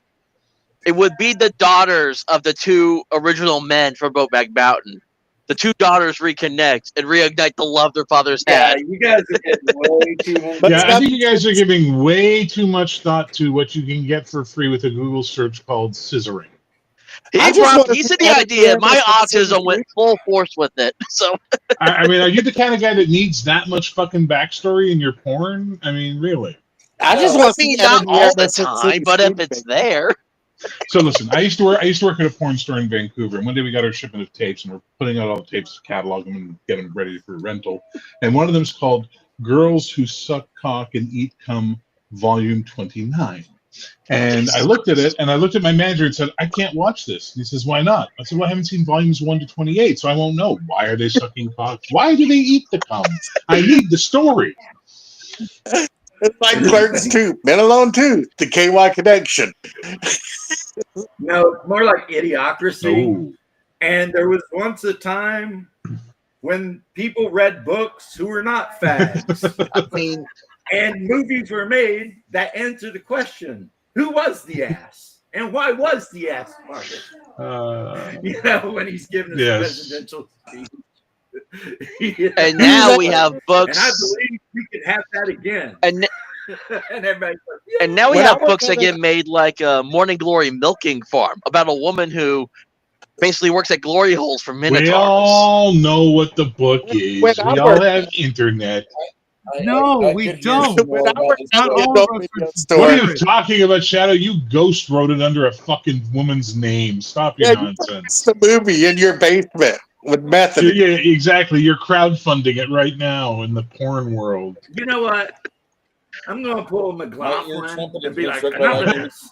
You're all Wrong. wrong. The commies did it. Now You let's can move put on. 10 people on your ear trumpet. Yeah, can we go back to talking about music? For Christ's No. sake. No. It's only Monday. It's Oh, only no, The Monday. only Maybe thing that that's surprised okay. me about the book is that Chuck Tingle wasn't the author of it. When I worked at the adult video store in Orlando, the big Mhm. seller that we had was Manho. Okay. Oh, All right. You want my favorite thing I ever did to a customer was on guard? Was We it? had this section in the back. It was the what we would call today the LGBTQ section, but in those days it was just the lesbian porn, the gay porn, and the trans porn. And this guy kept bugging me. He's like, what would you recommend for a movie? And I'm like, I don't really recommend movies. He says, yeah, but like, what's a good movie? Like, what would you recommend I rent? And I said, listen, go through that door there, go in the back, and on the back wall, you're going to see a movie called Sailor in the Wild. I think you'll love it a lot. He's like, okay, thanks. He runs off, comes back like 3 minutes later. The fuck, man? That movie's gay. And I went, oh, you're not gay? Sorry. Nice. Don't fucking ask the porn guy for recommendations. That's just creepy. So I learned the trick was after that, whenever I said, what's a good movie? I don't know what he into. And they would just walk away because they didn't want to share their fetishes anymore. And it was like, yay. You want to have a fun game, Barry? What you do is you get all your players to be on screen at once. They got to be on camera. They got to go to their phone, open their Amazon, and not swipe away and just show what Amazon splash screen is for each of them. And whoever has the most normal Amazon, that's your guy. That's your normal person. You don't have a lot of friends, do you, Bruce? Absolutely not. You'd be disappointed because my Amazon is all just My games. Amazon is just going to be fucking cat treats and cat toys. Yeah, and mine is just like But, games and but that's Cthulhu that's miniatures what I from expect Reaper. out of you. But then there's my demographic that I've got, that my shitheads, my lovely shitheads, and all they do, like, they ask me, what is the best grade Teflon that you've used? The best grade Teflon treatment? No, I don't know. Then, like, they come back in about a week and a half, 2 weeks, and they give me a report of like the 3 types they tested and which body pillow suffered the least. And I'm like, God. Bruce, are you volunteering at the mental ward again? Like, what's going on? no. No, Death Angel, I didn't hang out on OBT often, just Friday nights. Because I'm not cheap, but $20 is $20. Death Angel knows about OBT because he's from around Yeah, here. he asked me, were you hanging out on OBT, Hungar? Now, remember the song that Oh yeah, had? someone took Caribbean Queen but changed it to OBT. Yeah, where they had here on OBT? You can get just what you need in all varieties, if you know what I mean. And the city of Orlando begged the radio station to stop playing it because it was true. Because it is about horrors. Good. Because OBT is just nothing but horrors. Still is. I remember when I used to drive up OBT to go to Sand Lake to go to paramedic school. It'd be like 6:30 in the morning, and the horrors would be out on the street. So it's like, and I'd be like, man, those horrors, either they're still working or they got up so it's early. like Aurora Avenue in Seattle, apparently. It was like that. Yeah, it just horse. Kind of. Yeah. Yeah. There's like videos on YouTube of guys with their dash cams just driving around Aurora Avenue. And like the shit Yeah. you see, it's like, why are these women not being arrested for fucking indecent exposure at this point? You know, like, holy Yeah. fuck. I mean, in my day, it's you used to easy go, to- I think she's a whore. Like, you used to do that, right? Like, she's dressed a little skankily. She's probably a whore and she's been hanging out here for a while. Now it's like, well, fuck, either there's a fetish convention that just let everybody out or she's a whore. Like, it's Oh, you mean pretty Gen fucking Con? obvious. No, I don't want any STDs, thank you. It's All like, full up. I seen a meme today, is like, either you have to become So you've caught them you all? either have to become a furry or you have to fight every bad guy in video games that you ever defeated. What do you choose? I was like, man, I'm tired, but I guess I'm fighting. Yeah, I'm with you on that one. I'm like, all right, Zaxxon, let's do it. What was I gonna say? No, STDs are not Pokemon. You're not supposed to collect every one there, Chef. Never had Wow, foreshadow. Yeah, crafting, that's me. It's, well, no nail painting stuff, obviously, but miniatures, paint, Possum treats. stuff like that. I buy my possum treats on Amazon Prime. Yep, What are you gotta buy your possum, possum treats. treats? Do I want to know? No. They're treats that you feed Okay, possums. yeah. Okay. Why do you feed possums treats? But for possum. Because he has a pet possum. Yeah, some people have possums for pets, surprisingly enough. American possums And are it's the really ugliest sad fucking because they things. live about 5 years. Possums are They just what? ugly, period. I got No, a no, possum you- So if you I wash didn't get them about up that and one. you comb them up, they're actually. So actually, if you I go got look it. at if you go look So up a European possum, they're actually not that bad looking. The opossum, which is what you guys have in the States, the is American a opossum. fucking. That thing looks like it just fell out of a horror movie. Jesus yeah, but Christ! it ain't gonna outlive. It's like a giant rat fucked an armadillo. Seriously, I But don't want to get a here's dog the or something thing. like that that's gonna outlive me. So I figured a possum. They only got like a 5-year lifespan. Well, that's dark. But anyway, if you actually wash a possum and comb it, they're actually cute. How do you comb scales? Possums don't have Possums scales, don't you have retarded scales. bastard. What the hell? They're fuzzy. Actually, if you wash them and blow them out, they look like big white puffballs. My possum's I a don't want little. goddamn trouble. I'm good. And it'll climb Sorry, up I on ain't your doing arm anything and with wrap its little tail anything. around you and Sorry. let you pet My it. possum's a They, fat little if cutie. you raise them from babies, they think they're house cats. Except they're nicer than house cats. Like they won't just randomly jump you and start biting you for no damn reason. that's how cats show love, which is really weird. A snaggletooth tribble with a rat tail. Now I raised well, my mom really, we raised a bunch of baby raccoons. Now that was Toey and Leroy were awesome. No, I was thinking possum. that Did you was a trial. Because one time they opened up the pantry and they pulled all of the labels off of every can in the pantry. Bless you. And there were a lot of cans in the pantry. Bless you. So for the longest time, we had no idea what we were eating as a side because it was all vegetables, but which vegetables? We don't know because the freaking raccoons had pulled every label off. Shadow, I sent you a picture of my possum. You can tell that he doesn't have scales. Did you wake up on the retarded side of the bed this morning? Wake up on the retarded. Duh. I'm completely. Well, OBT basically from Kissimmee's 192 all the way down to I-4 is just nothing but whores. Yeah. Still retarded. What's OBT? Orange Blossom Trail. Orange Blossom Trail. It runs right through the middle of Orlando. That's where all the whores are in Orlando. And it is where all the whores are. I mean, you can find whores on Paramore too, but you can also get shot by somebody with a Glock on Paramore. Because that's the all black part of Orlando. Not as bad as Prime So Hills. if you're cruising through Paramore, you want, be There's on an area of Orlando. It's one of the oldest parts of Orlando called Pine Hills, and everybody calls it Crime Hills because that's where you go to get Oh shot. yeah, Pine Hills, Crime Hills. I remember one of my instructors got a call on a patient who had been shot with an AK-47, and it was somebody who knows how far away had fired the AK up into the air, and the round came down like 5 blocks away and hit this guy right in the heart and killed him. Damn. And you're just like, damn, I mean, but that's Crime Hills. It is nonstop. Yeah, well, they are right next to each other. Yeah, they are near each other. Yeah.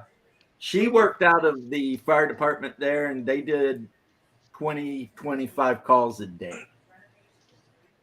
So, good stuff. There we go. But, and then you got good parts of Orlando, and you can get up near Windermere. That's where Shaquille O'Neal's mom has a house. And, so, I mean, Orlando's pretty big. Not as big as Jacksonville, obviously, but I've been to Orlando a few times when I was younger. My mom's parents, my grandparents used to live down there years back when I was a kid. Of course, Yep. Florida is God's waiting room. yep, it's where people go to wait to die. Well, they moved back up to Kansas City, and grandma passed away a couple years back during the Christmas holiday, unfortunately. But granddad's still alive and kicking for the most part. My allergies kicking my ass. I want to get out of here. Get some meds. All right. All right. Yeah. Good to see you, buddy. So I got to ask, Kansas City, Missouri, or Kansas City gay? So, it depends on which part you go to, really. because What Kansas we City, tend to Kansas? avoid the gay parts. So you don't live in Kansas. No, he's asking if Kansas City, Missouri, Kansas City, Kansas. One, I think Dad was born in Kansas side, Mom was born on the Missouri side, so I got family on both sides in the city. So your mom's cool at least. Well, my dad's fine too. I mean, this is before like all that stuff started popping up around there too. So No, it was not, because it hasn't been cool since the 1800s. Yeah. And Shadow would know. See, agree to disagree. Kansas, He was there. your Kansas relatives would be called Jayhawkers. Yeah, we got Jayhawk and Tiger And fans I in don't the know family, what the Missouri side would be, and Wildcat fans too. but the Civil War kind of started in Missouri and Kansas before it spread to anywhere else. For about a few years, we had this thing called the Border Wars, where the Kansas people were anti-slavery and the Missouri people were pro-Confederacy or pro-slavery. So they rode across the border and massacred each other for about 2 or 3 years before the actual Civil War happened. If you watch the outlaw Josie Wells, he's a Missouri farmer who gets his whole family murdered and everything by a bunch of Kansas redlegs. At Kansas City, That's you know, the whole that whole point of area, the movie. Missouri and Kansas, they're all crazy. I've been there. East Kansas City. Or no, it's East St. Louis you don't want to go to. St. Louis itself, you don't want to go to. That place is, ugh. I went to I've St. been- Louis once years ago with my dad, but like I was like a kid then, and I stayed close to him. But we didn't deal with anything when we were there, thankfully enough. So because we were there for like a business thing. The worst. Well, I mean, it depends where you go. St. Louis is big. It's just there are neighborhoods in East St. Louis that are straight up. The woods. worst place I've ever been in my life has been Chicago. Yeah, That place sucks. that's where somebody hung our hide on a roof for like half a day. Well, when you're driving down the street to see somebody get shot, right, like on the sidewalk, it's a little weird. I'm up on a roof. Yeah, but you got to tell them the story. Weren't you like hired to work on air conditioning I units was up on on the the roofs roof of like of a buildings? mall cleaning some air conditioners, and they decided to have a gang war in the parking lot with a bunch of gang members shooting at each other. And I'm up there just minding my own business, you know, and, you know, there's like bullets just whizzing around. And I'm like, well, I'm not going down there for a little while. The cops don't show up really quick in Chicago when there's like two rival gangs shooting at each other either. Yeah, just pull the ladder up behind Yeah, you. they just let them do their thing, and they show up to clean up the bodies. So nothing's changed. That was kind of the rule, wasn't it? When you went up a building, you always pulled the ladder up behind you so that no one else could come up the Or ladder. steal it.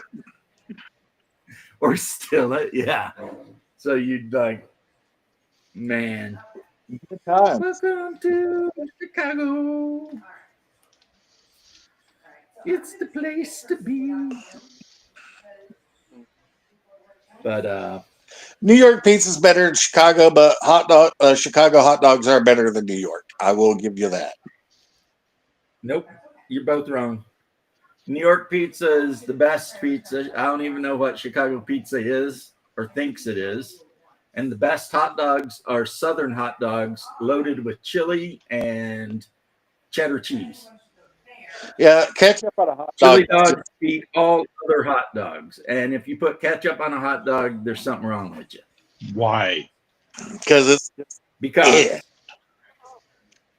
Mustard. You know what? I'm gonna hang on. No. Hang on.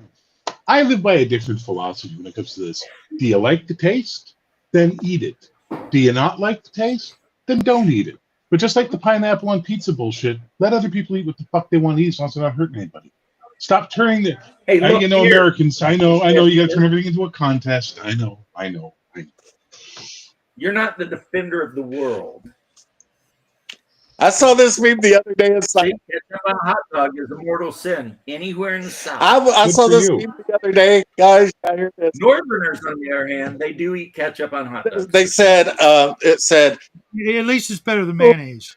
people who put Mexicans eat mayonnaise on hot dogs. People who put Bad. pineapple on pizza are the same people who brag about eating ass. And then somebody underneath wrote, how can you even describe something as beautiful to something disgusting, like putting pineapple on pizza? Which tastes good. Right? My old lady eats a pineapple on pizza, and I buy it for her every time she comes home. Yep. Because that's It's what like- she like. It's the sweet and salty fluid I combination. That's why. honestly do not Yep. mind. I don't mind pineapple on pizza if it's ham. Oh no. You want to try something really good? Pineapple and bacon. Holy Yeah, fuck. pineapple, See, here's bacon. my That'll problem change there. I that'll don't change your care for perspective bacon on it. shit, dude. I Trust do. me. Gotta throw some onions on there. I do Okay, I'll pepperoni go and for that. jalapeno. Onions, with onions. pineapple. Bacon? Onions, bacon, and pineapple. Fuck yeah. I agree with you, Hunter. Pepperoni, pineapple, and jalapeno is the bomb. Sweet, Jalapeno's salty, good. and spicy. We used to But get I in also- Vancouver. I We used to also get like- the Anchovies and black olives. okay. Now, in Vancouver, I used to get tropical chicken pizza, which was this really good spicy chicken with onions, pineapple, and jalapenos and banana peppers. I think Fuck, I that was misheard a you good there. pizza. Did you say chocolate chicken pizza? Or was it a different word? Tropical. Tropical. Okay, I completely misheard you. My Which apologies. probably means jerk seasoning somewhere in the mix. I mean, because if it's tropical chicken, there's probably some jerk seasoning in there. Right? There could be, depends on the place. But this is also like Vancouver has one of the craziest things I ever had in my life, which is potato pizza. So it's basically pizza, and they put onion, green pepper, and I think it's green pepper, but it's onions, potatoes, and that's it. You can get it like you can order it with bacon if you want. Fuck, you search about, you go potato pizza. That sounds so stupid. Then you have it, and you go, holy fuck, that's really good. It's Okay, like, we can all agree that nobody's as messed up as the UK, though, putting freaking corn on pizza.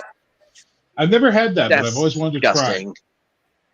Why is it this? Why is I it don't know. disgusting? Like, what the fuck, people?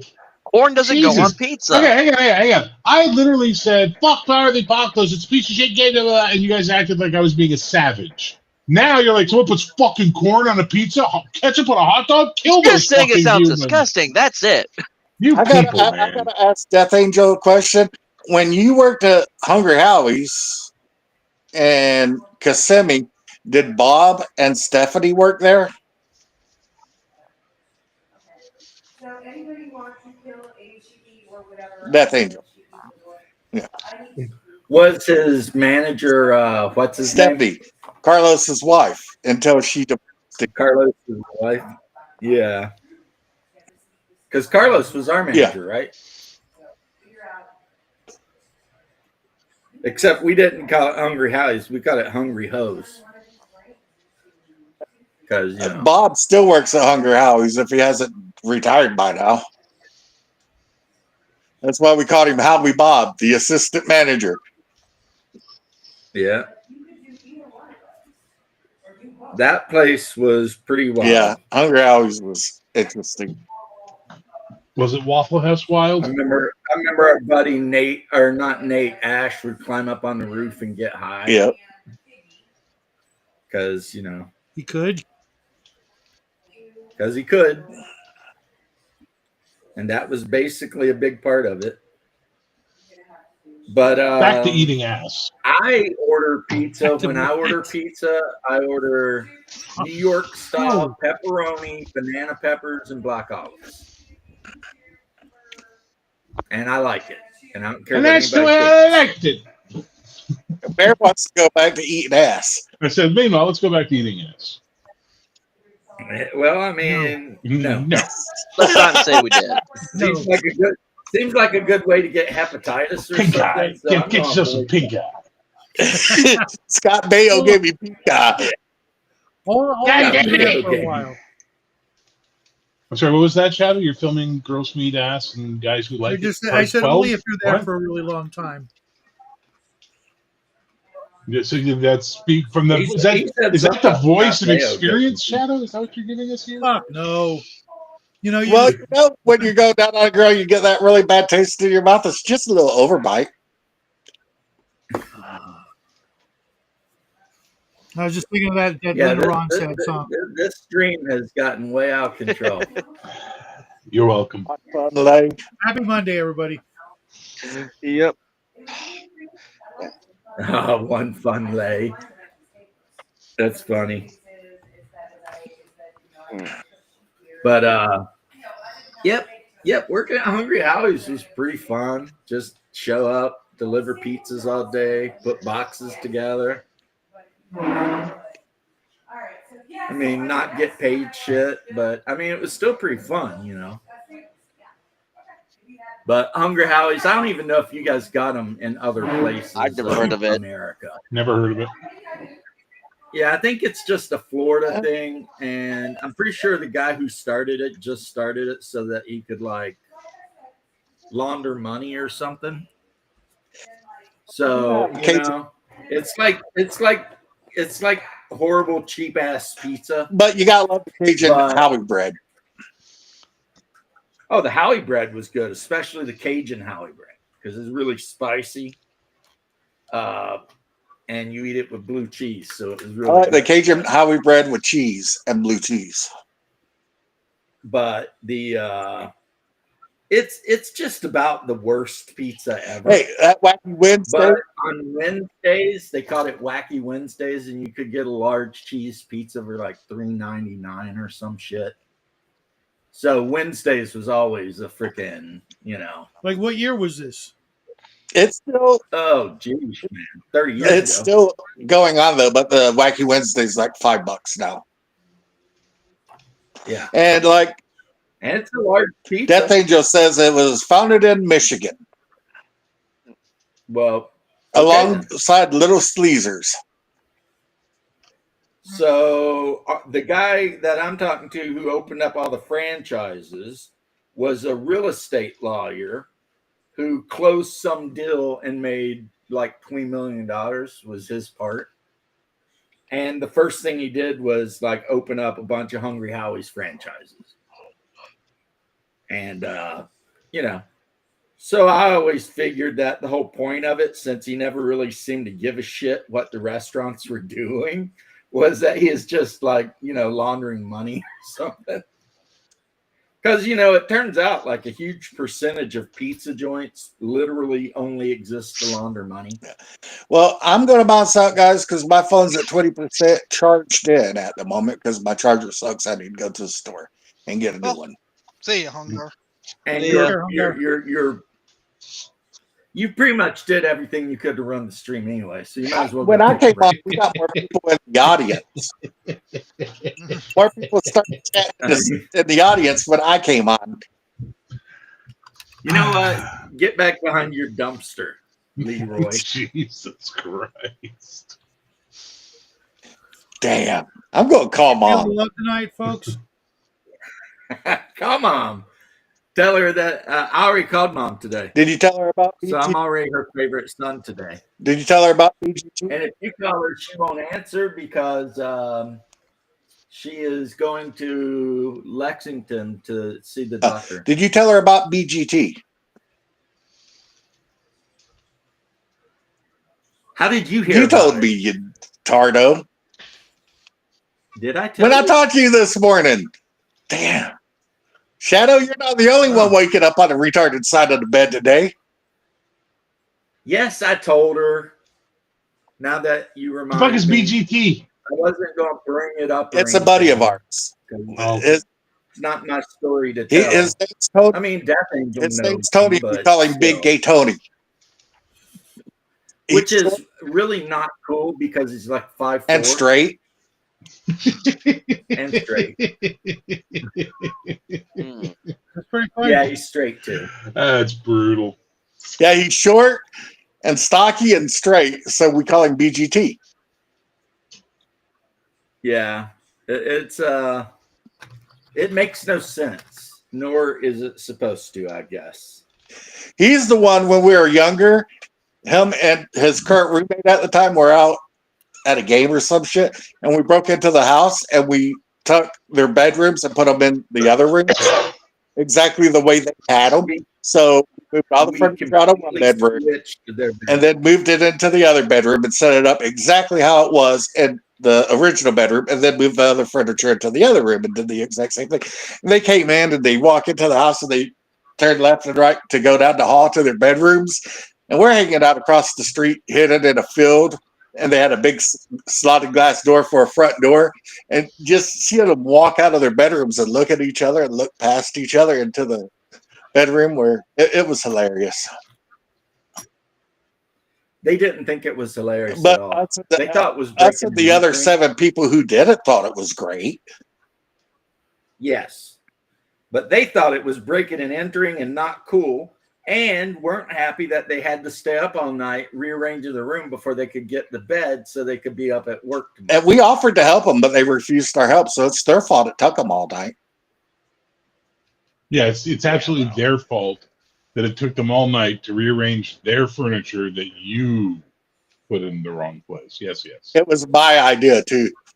I can't imagine that. That doesn't sound like you at all. Yeah, it was a thing to do. You know, you're riding around. Come on, you gotta admit that shit's funny. No, I think my favorite one is when we caught what's his name at the Circle K, and we were on your little beige hatchback, Yeah. and there was like 10 of us in it, and we saw him walk, and we all jumped out, started beating his ass. He ran to the door to try to get in the Circle K, but the guy in Circle K had locked the door. And he was banging up, please let me in. And we we're just fucking body blow. Why were you beating this guy up? Because he was He was, and he was not a nice guy. Let's just put it at that.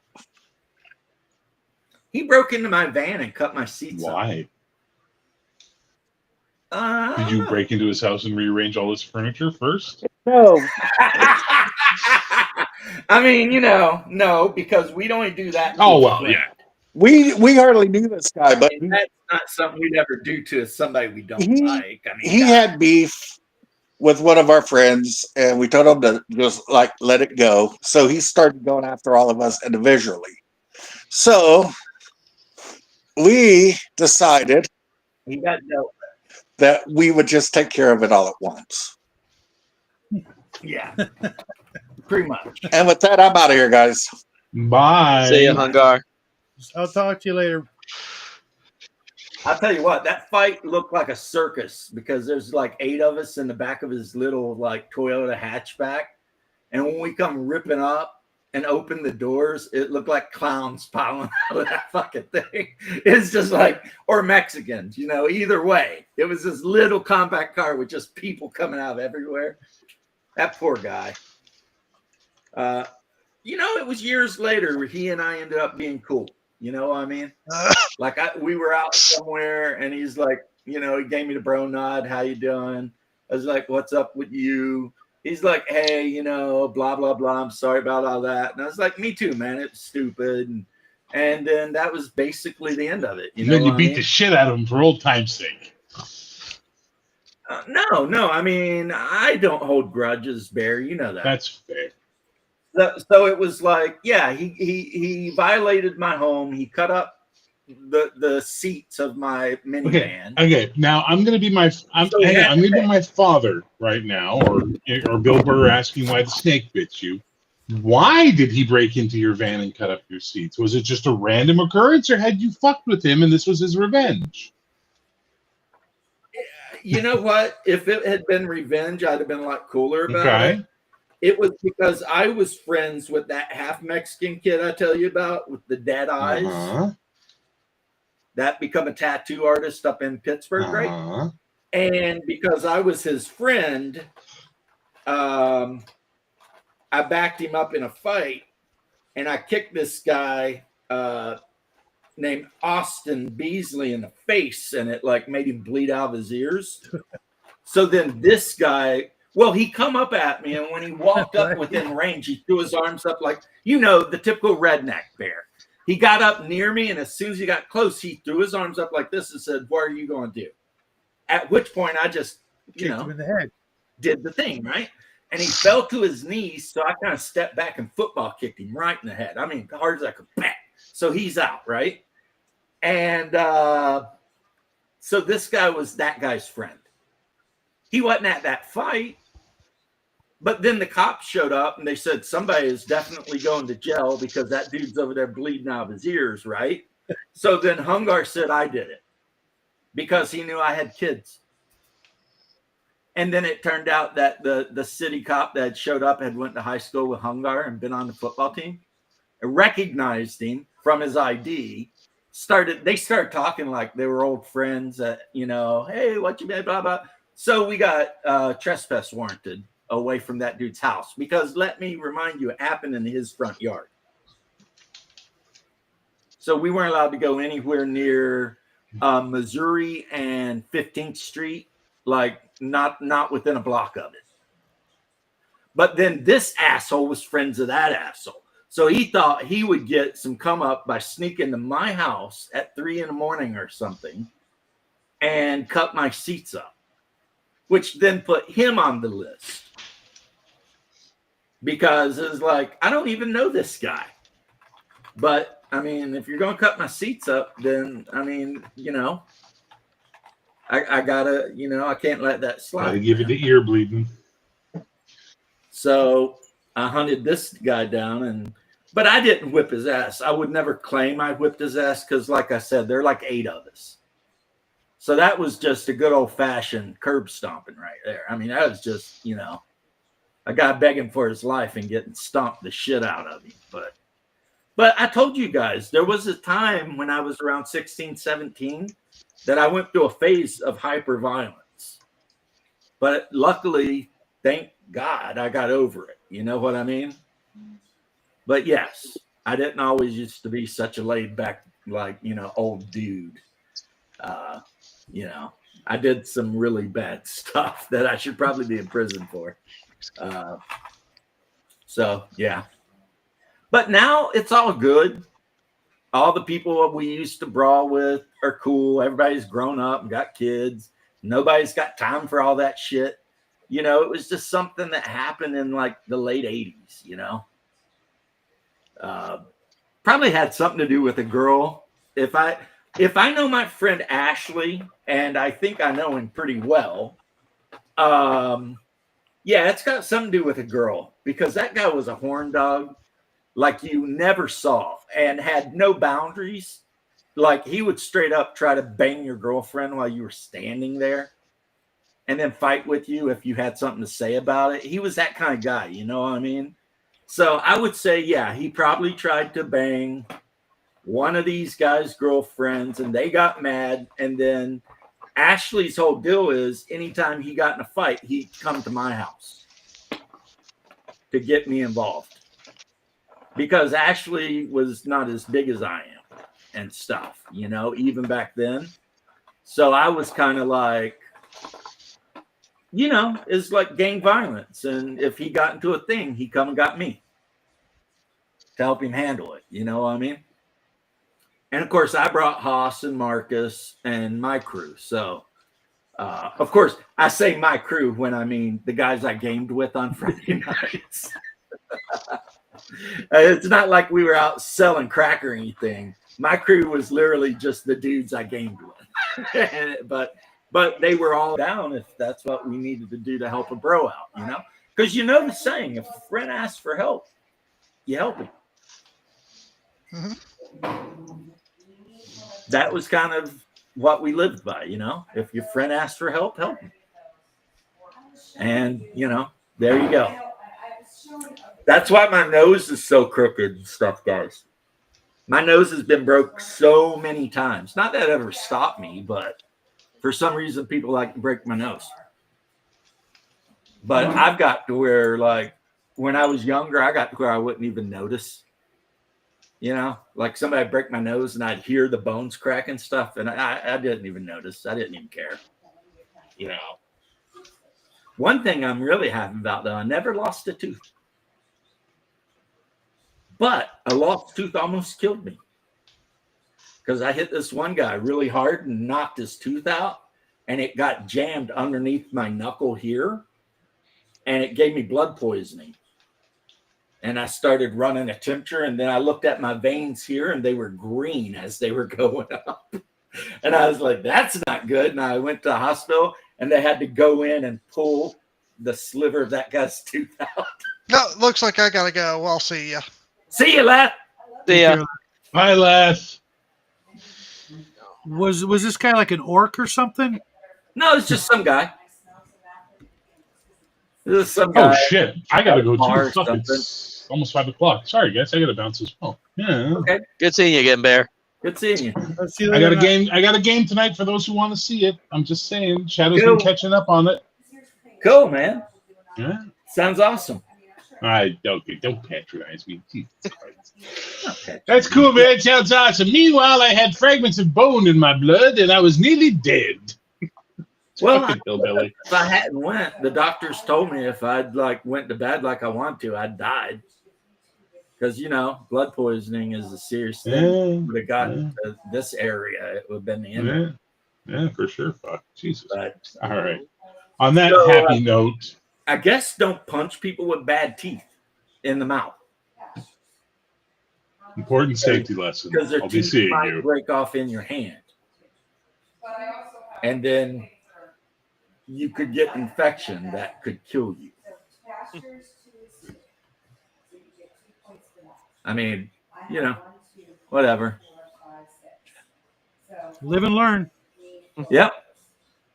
Live and learn. Live and learn. Well, no, what I learned is now I don't fight anybody. I can honestly say I have no enemies on anywhere near me. Not one. Except maybe Condor DM, and he don't count because he's in frickin' the Maritimes in Canada somewhere anyway. So who gives a shit what he thinks? He's not really, And worth he's not my enemy right now anyway. He's hating on Bruce right now. So I'm pretty safe. And how me and Bear talk to each other is about normal, where it's because he's Gen X and I'm the filthy millennial, so I'm used to it by this point. I just don't take anything he says with a grain of. I just take everything he says with a grain of salt. Take everything we all say with a grain of salt. Yeah. Well, James, you don't talk to me the same way that Bear talks to me. So there's a big difference with the communication. So You know why? Because I raised millennial kids. Mm. And probably nothing just, will give you patience like raising a couple of pain in the asses. They're just like you, but younger and women. And that's what I did. And How now long you they known all Bear? have kids that are little badasses too. me or James? You. I mean, I don't know him personally like that, but I mean, I've talked to him on and off, maybe several months now, because I've seen him on here. I've chatted with him on other people's Bear? streams. Yeah, Well, it's just Bear good time, is working on his old man arc, like I said I was. Like I Yeah. get up first thing in the morning, I stare at the wall, I drink some coffee, I go outside to make sure no kids are on the lawn.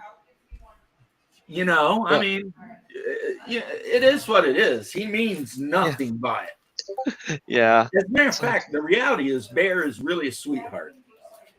Behind his gruff, I'm gruff. Look at me. Gruff, gruff. He's a good dude. Softy. He's a freaking softy. Everybody Let's knows give it he's time, softy, you and can't I'm not even expect trying everybody to defend him, but I'm take to telling you your old pals. He's a softy. Like if you watch his stream, everybody's on his damn stream. He has no strong opinions really about anything. Like he's talking all this shit about you playing Powered by the Apocalypse. Bear don't care. Like Yeah. in reality, he don't care. If you play Powered by the Apocalypse or whatever the hell you play, I can guarantee you right now, speaking for Bear, he really does not give a shit. Yeah, Well, he calls my my nautical game. It's been going for 2 years almost straight. Pirates of Gaywater. He's never even seen it played. He just, Yeah. Well, he hates pirates, who though. gives a shit? That's true. He's not a fan of pirates. Yeah, I would love to. I'm trying to think. I know Pirate Borg has been the big one for when it comes to pirate gaming now, for the most part, that I've heard about. But I think there was another one I heard about. I just can't remember the name of it off the top of my head. Well, I have a shit ton of stuff for a non-role playing game. It's a war game called Blood and Plunder. That's It's a got some nice 28 minis. millimeter game. Like, That's if got you some look nice fucking back minis. here, you can just see the front of my frigate kind of sticking out under the cross. We'll put some pants on. And I've got some barks, a flute, What's up, Dean? a karak. I mean, and then you build your army of whatever it is, pirates, English, whatever, like the pirate video game. And then you can spend X amount of points of your army to buy a ship for your army to be in. And then you and your opponent roll off to see who the attacker and who the defender are. And then that determines who's coming in on the boat and if you want to try to defend with the boat or defend the shore. And, so it's like 40K, but with pirates running around hacking each other up with cutlasses. And your war band's only going to be about 12 guys. Not too many guys.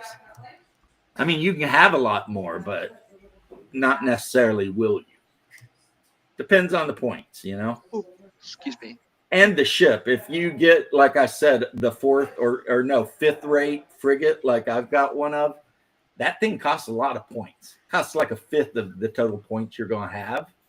So then you're going to have to buy cheap sailors to go in it because, it's a big ass ship with 20 guns to a side, right? Yeah. Whereas the bark is super cheap, but it's got like 4 guns, but it's really fast. Not the bark, the pinnace. The name of it's right here.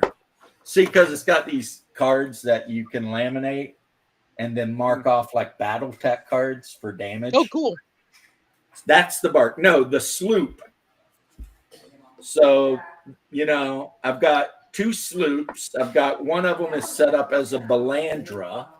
So there's the Balandra. And one of them is set up as a Bermuda.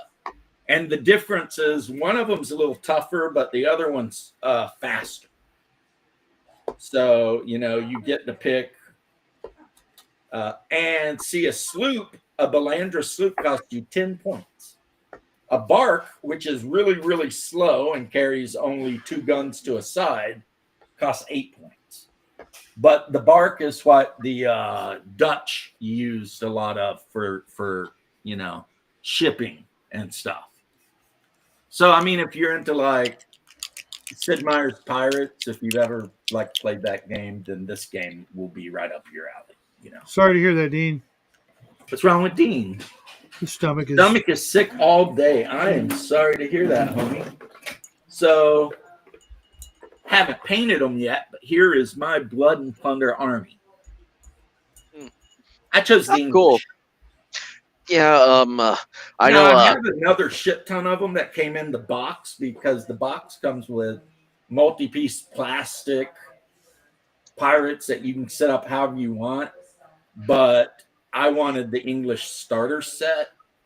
It comes with 16 guys and a commander, and it's a named commander. It's the guy who killed Blackbeard. Lieutenant something.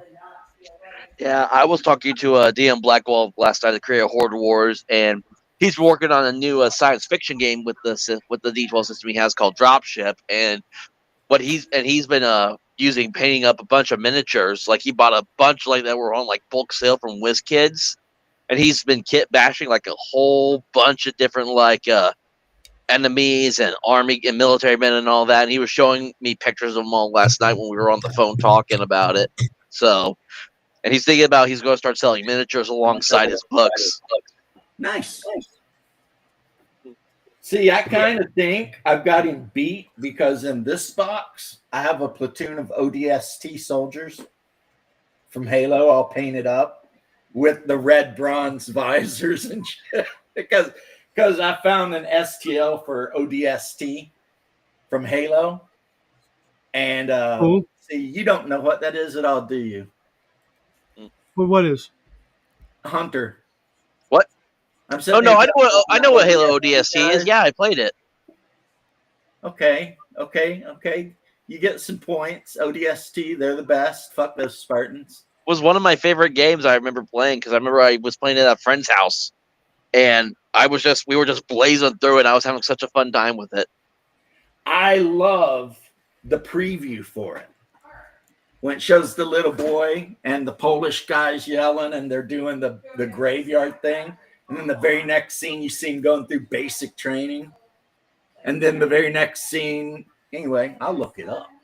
I'll look it up because I won't get a video strike for showing that. Exactly. Well, I think I'm gonna. love, and I'm going to tell you guys right now, I've often wondered why, with the technology we have, they've never just made an ODST game. Or not game, movie. It's like, Well, because it would be so easy to do. you say that, and then we see the horrible thing that was the Halo show that they tried to make. Yeah, but see, they messed that up on purpose, bro. They didn't have to mess that up. That was messed up on purpose. They went out. I mean, the fact that they had Master Chief pull his helmet off in the first episode or some shit, it's like that was a decision the showrunner made. And that's a problem that could have been avoided. I got this light flashing through. You see that shit?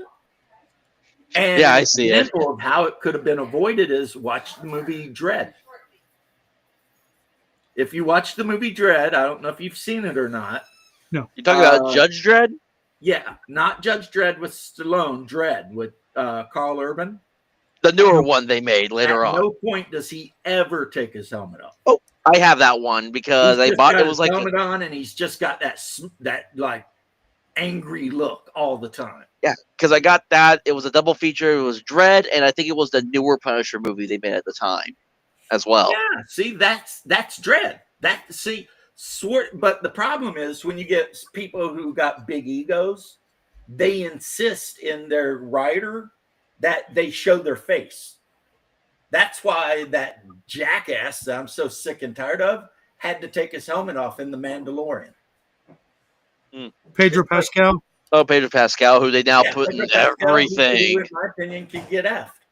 Part of the whole wonderfulness of The Mandalorian was he never took the helmet off. That was a big part of it, right? Did he play the Mandalorian? I never saw it. Yeah, he played the Mandalorian, and in like the second season, he had to take his helmet off. Had to. I mean, he was like throwing fits and fighting with the producers, and because he was like, "Oh, I'm a big movie star now, so I have to show everyone I'm the Mandalorian or some shit." And it's like, why? Yeah, one more reason to never watch The Mandalorian, I guess. Well, actually, the first season is badass. So here we go. And we won't get in trouble for this because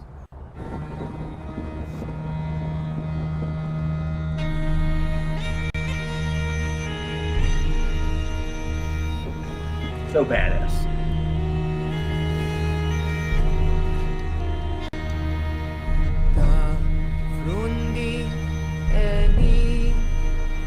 And yes, the officer is Polish, but the song is an Irish puppet.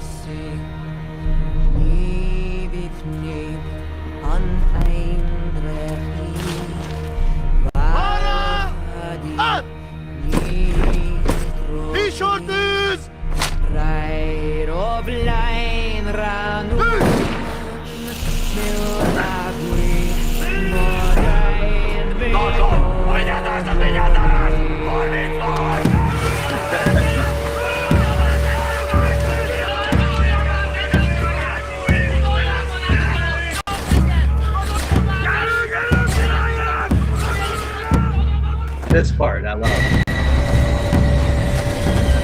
He jumps down and transitions into the top pod.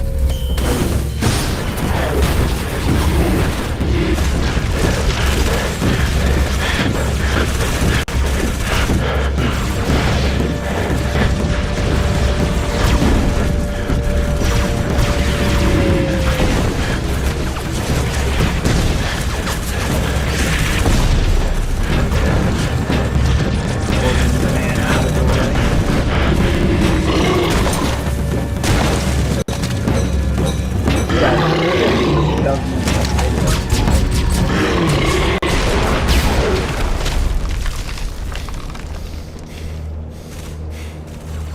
now there's where he's old 20 years later. And the war's still going on. Flundi heni orbidi dal anverialsi right of line Love those helmets. If I can, I would put the cosplay kit, but I ain't got it. Go ahead. But I know a guy that does a whole 3D printed ODST cosplay kit. You know, like the whole thing. Mhm. But it's like Really? $2,000. The fact that they effed up, yeah, I agree, Manowar. And George, how you doing, George? Yeah. Why did they get Pedro Pascal? Because the Mandalorian's acting, anyone could have done it. Because it was just him being like, move. We must go here. I will kill this guy. I mean, it was not like he was emoting or anything. It was like deadpan bullshit. They could have hired a homeless guy off the street in LA, and he could have done just as good of a job as Pedro Pascal. But Well, I'm gonna go ahead and hop off because I'm going to gotta get some other stuff done here. But hey, it was great to come on and chat with y'all once again. So You too. Next week, and man. you go ahead and hop off, and I'm going to tell you before you go. Yeah, Bear is a cranky bear, but never take him serious because he probably yeah, He's I weird. believe it. don't. Yeah, be he's a weird. good dude. So He's a good dude. If he Have a wasn't good a day. good dude, I wouldn't hang out with him. I'd be like, no. You know what I mean? But I mean, not everybody, takes to each other real quick and easy. Hey, Dean. Well, the thing Hey. is what's up, Dean Powell? Is A second, Ultra let me. American Hunter is a young millennial guy. There we go. And I am very laid back about it because I'm a father. I've raised millennial people, whatever. And Right. I don't know what's going on. I don't even want to estimate what's going on. Maybe Bear's got shit going on in his life we don't know about. I know he had to go to the doctor the other day. You know, you never see. Here's the thing. You never know what your bro's going through until they tell you. And it's up to them to tell you. Otherwise, you just got to be there, you know? Like I found out yesterday, my second closest friend in the world, after the one that died years ago, has got stage 3 aggressive lymphoma. Yeah, that's And not this fun. guy is straight edge, never smoked or drank in his life, worked out the whole time. And he drops this on me, and boy, it effed me up really bad. Because this is the guy I always tell you guys about how we don't agree on anything politically or anything. But when I was broke down on the side of I-4 at 4 a.m, he climbed his ass out of bed and come got me when no one else would. And I've known him for 35 years, man. We've known each other since the 5th grade. So, I mean, he says he's going to be fine. The doctor said it's completely curable. So, you know, no problems. And, I mean, my mom recently went through the cancer thing and survived. So, you know, whatever, right? But it's still like one more thing on your brain, which goes to show you never know what your bro's going through. You know, like me, I would never tell you guys if I had cancer. I'd just die of it. But you'd figure it out eventually. But, you I'm know, the same way. I haven't been to a doctor in oh, I go to doctors all the time, but they It's been don't like check 10 me for years. cancer. I have no intention of ever going into a doctor's office again. Dentist, that's different, but a doctor, no. At After least the 4 whole- times a year for the dentist. I got my quarterly cleanings. But And after then, the whole COVID thing, I'm like, fuck you guys.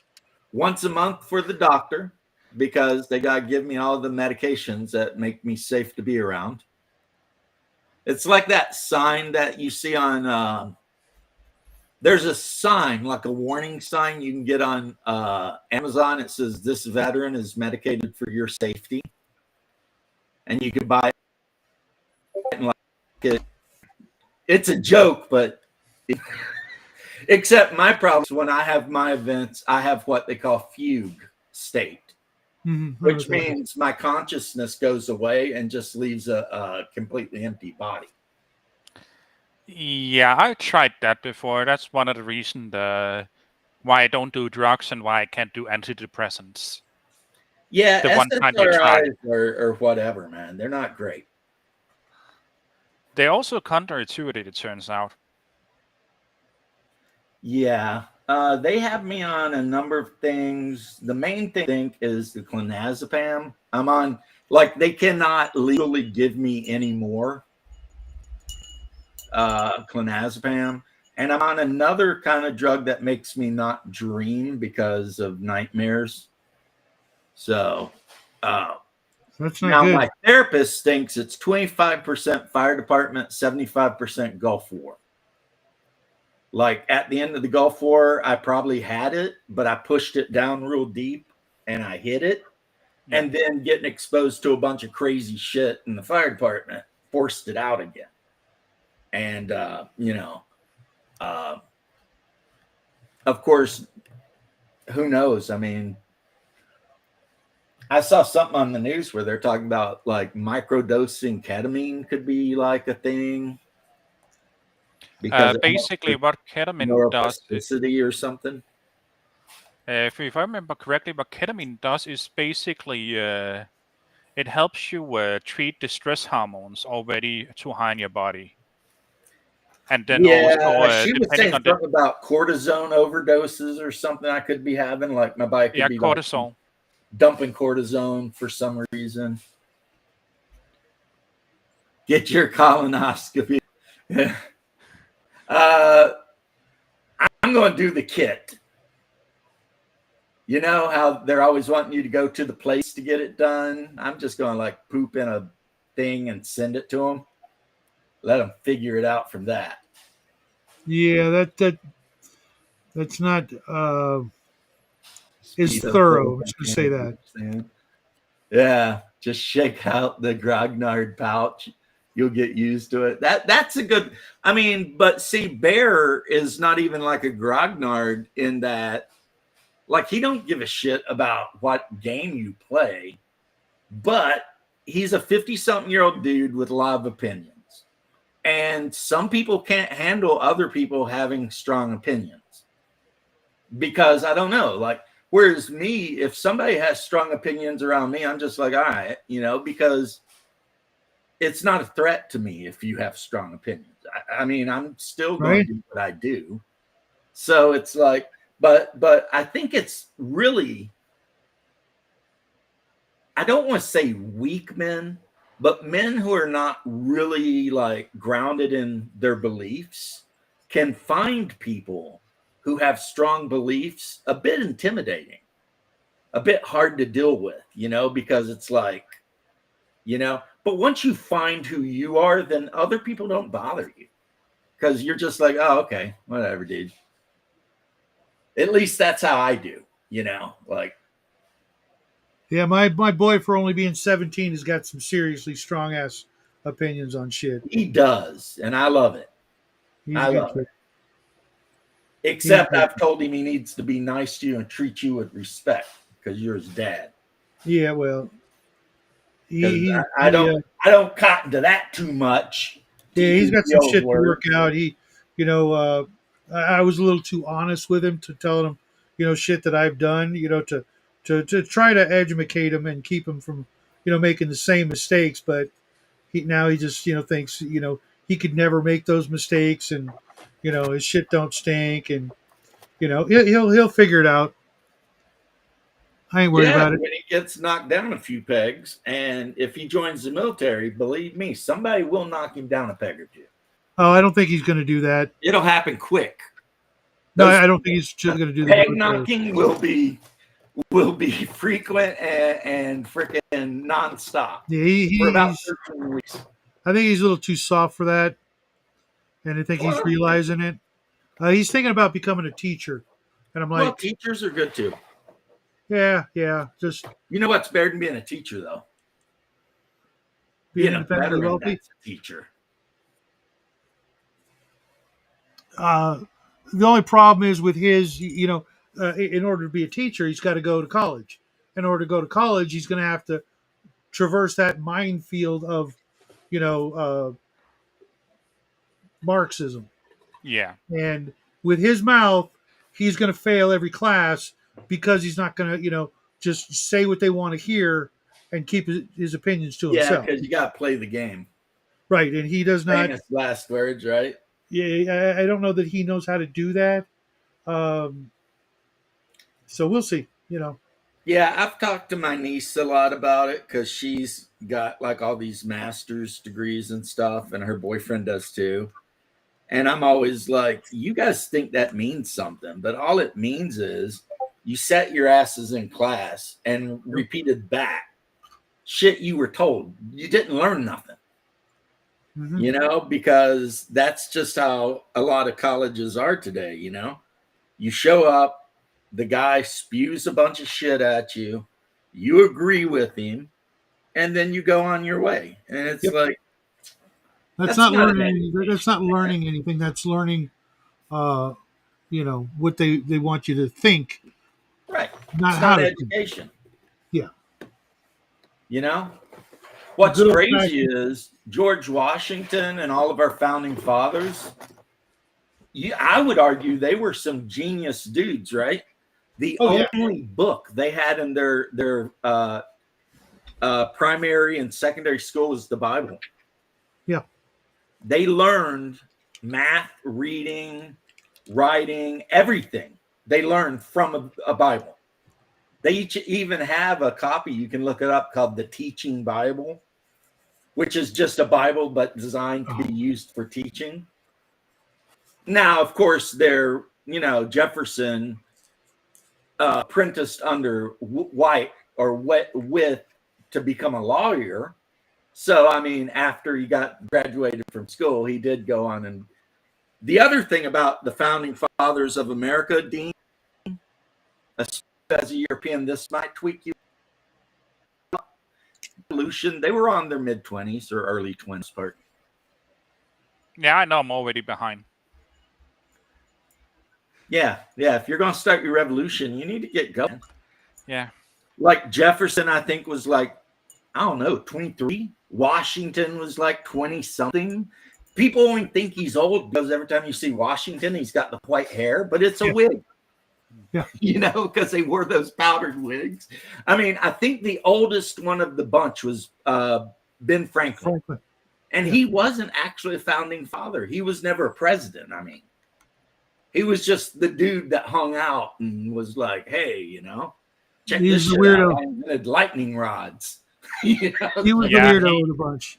He really liked math, and you can see like with how he suggested the states should be separated up. They were like all in equal sizes, and they looked so warm. He liked math. He liked turkeys. He liked orgies. He liked wine, and he liked the French court.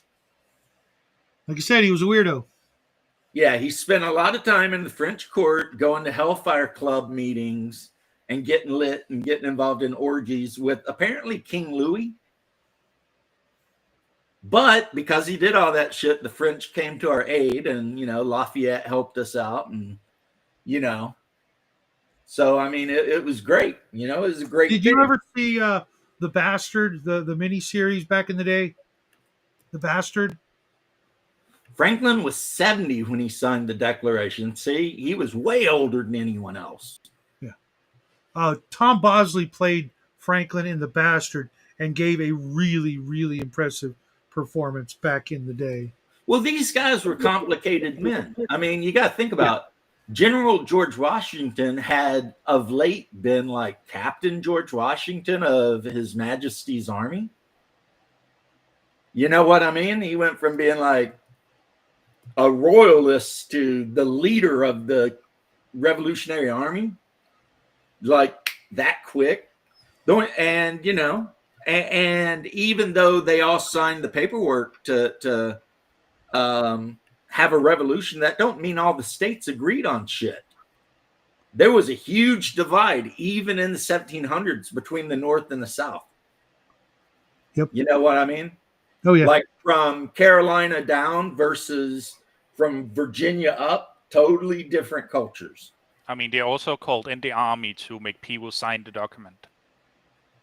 Because there was a lot of signers who just didn't show up out of Well, protest. I mean, what we're talking about, the letter that they sent to King George IV, everyone who signed that did that of their own free will. Oh, sorry, I thought we meant the Declaration of Independence. No, sorry, not that one. The Constitution, yeah.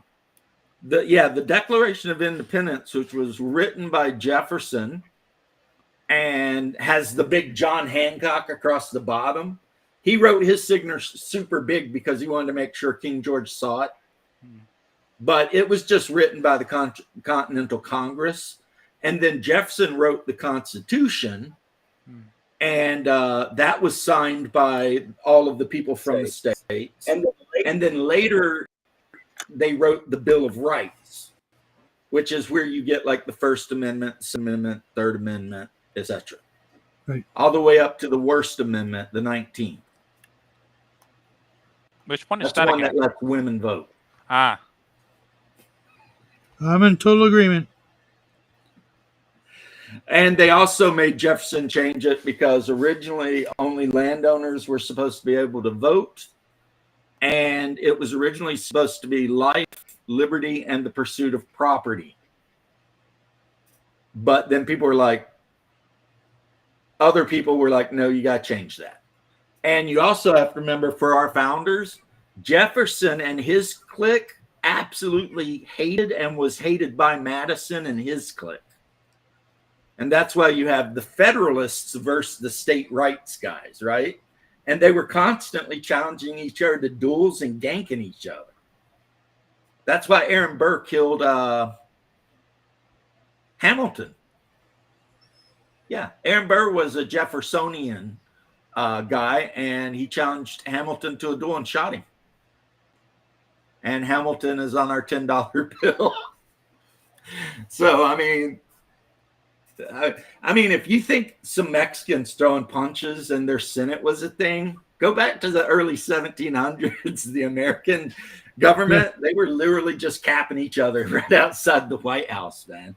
It's like, it was that now that you clarify now that you explain me which document, it was the Constitution where they called in the army to get all the signers in. I don't remember them calling the army in to make anybody sign anything. That could have been the Whiskey Rebellion, which pissed everybody off and caused a second revolution, not even a couple of years after the first one, because George Washington, as president, for some reason decided that anyone that owned a whiskey still was going to be taxed. So, of course, everyone in Appalachia got up in arms and started a little bit of a revolution that was swiftly put down by the army. Really, George? Not far from, yeah. Oh, yeah. I mean, and then you look at somebody like Old Hickory, Andrew Jackson. He killed, I don't know how many guys, 7, 12, 15, I don't know. But that dude was a dueling bastard. Swords, knives, pistols, didn't matter. And almost every single duel he got involved in was because somebody was bragging about banging his wife, who apparently was a right whore. Like straight up just a slutty bitch. Yeah, and Jackson, Old Hickory, he's a general before he's president, right? So he'd be out on campaign doing war shit while his wife was getting ran through by all these dudes in DC. And then he'd come home, and if you got drunk and was like, hey, Jackson, I effed your wife, well, then one of you was going to die. That was the rule right there. As soon as you told Old Hickory you banged his wife, somebody was going, because he couldn't live with that. So, yeah, I don't know how many guys he killed, but it was quite a few. Right. Yeah, I'm excluding all the people he killed in war, which was probably God only knows, because he was a lead from the front, saber out, stabbing redcoats and Indians right in their faces kind of guy, which is why the army loved him so much. Because a lot of people, if you look at what he did, he was a bastard, but he was a brave, courageous leadership bastard. So the Army loved him. And that's why when the Supreme Court told him, you cannot get rid of the Cherokee Indians from Carolina, Old Hickory said, hey, how about you fuck yourselves? And he did it anyway. Because the Supreme Court knew that the Army loved him. And if anybody moved against him, that'd just been the end of the whole nation. That's kind of where Jackie got his name. Kinda. Yeah. He was one of my inspirations. You couldn't get rid of him because the Army loved him so much that it would have been a straight up military coup on the spot. You know what I mean? So people just had to put up with his craziness. And so whatever, but you could bang his wife, who apparently was a kind of a hot redhead. Just don't say anything to anyone or let anyone know. And if anyone says anything, deny the shit out of it. And you'll be fine. Is it that tough? I mean, Yeah, just say, I don't know what they mean, my good sir, General, Jackson. I was in New Jersey at the time, or I was in Pennsylvania. You would think, after the first couple of times, you would think, right? But I think a lot of his people would get drunk and then start talking shit. But then again, you'd also think that, maybe after a while, people stop banging his old lady. Just saying no, Sorry, I don't want to be dead. Yeah, sorry. I mean, that stuff must have been lined in gold and fairy dust and velvet, because you had to know when she hit on you that if you tuck her up on the offer, you were facing death. That was a life or death situation, right? Okay. I don't remember reading about the great pussy shortage, back then either. Right. So it's like she's hitting on you, and you're thinking, I can bang this redhead, or I could live another day. I think I'll choose the living part, because she's married to a crazy bastard who will either kill me with a saber or a pistol or maybe just a stick. But, whatever, carried a big Bowie knife. He might just kill you with that. What happened, Dean? Yeah, Dean fell off. He's not feeling good, though. Yeah, George, I saw the YouTube video where they were talking about, it was the dude that does the cartoons and talks about different things. And I guess in America in the 1800s, your average man would drink like 6 to 12 glasses of beer, like a liter of whiskey, and like all kinds of alcohol. Like it was like everyone in 1800s was drunk as shit. Which is why when it got time for World War I, the women were so up in arms about ending the drinking thing. Because from like the 1860s to, whatever, the average American was drinking like a liter of whiskey a day and then a bunch of beer and shit. Like they would literally go to work as construction workers with like a 6-pack of beer in their box. And it's like, anything ever got done. Beers. I mean, so wonder anything ever got done. And yet we somehow build everything drunker than hell. And yeah, so that's why the women were so pissed off about it. And as soon as they got a chance to make alcohol illegal, they did. Not that helped, it just made a bunch of criminals really rich. Mm-hmm. And I should know, my grandpa was a bootlegger. Yep. Didn't make him rich though. And gave us the Kennedys. And gave us the Kennedys. That's true. And the Pelosi's and the Newsoms. Yep. That is all facts you just said. No lies detected. Yeah. Now we drink coffee, maybe soft drinks, water, which is what you should be drinking. So I drink but back just then, good old-fashioned pure water. And so water, it was always beer. Well, the water was filthy. So they drank a lot of beer all the time, just beer.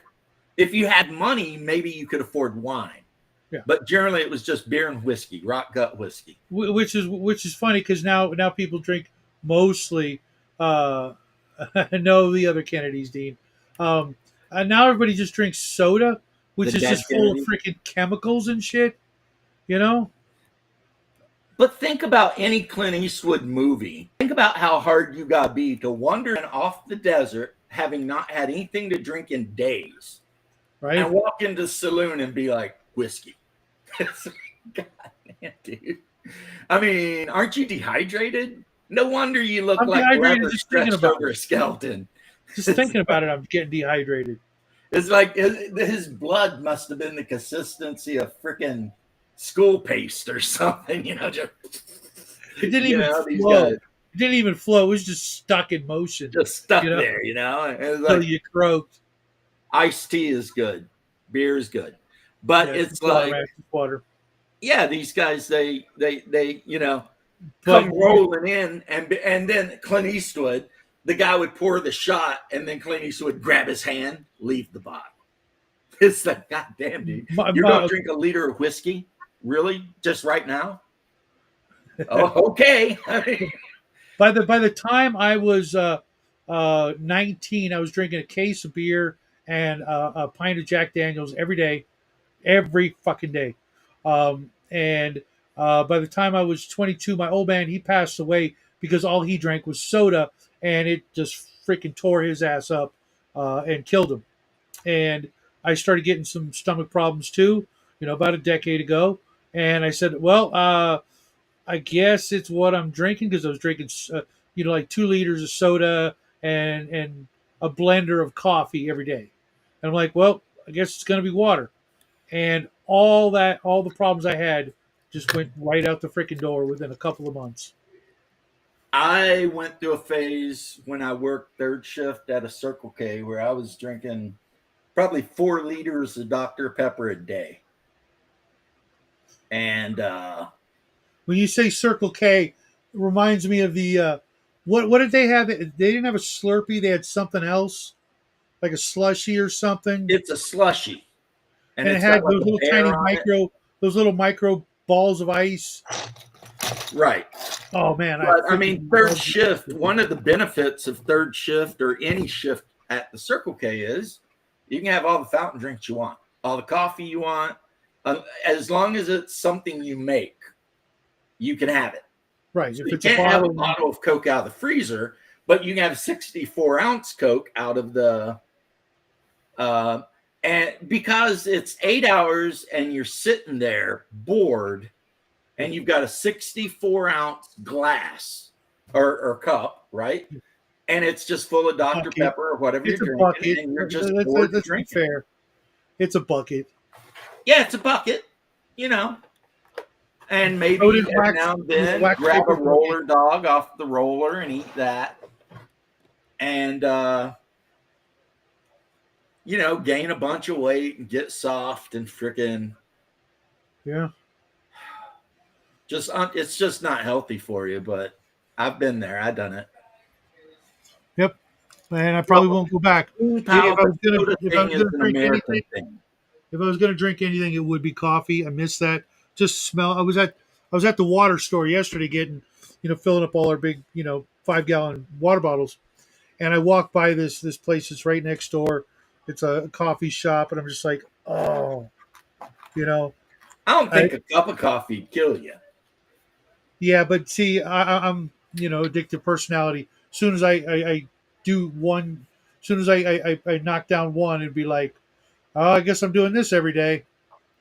And I do every day. I wake up, I make myself a cup of coffee, stare at the wall, think about life, sit around in underwear.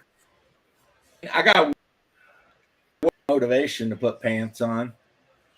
yep, Working at the Jewish deli. Oh yeah, pastrami on rye with good mustard. Hard to beat that. ooh, Hard to beat all the that. cheesecake you can eat. Not a big cheesecake guy, but every once in a while. Blintzes.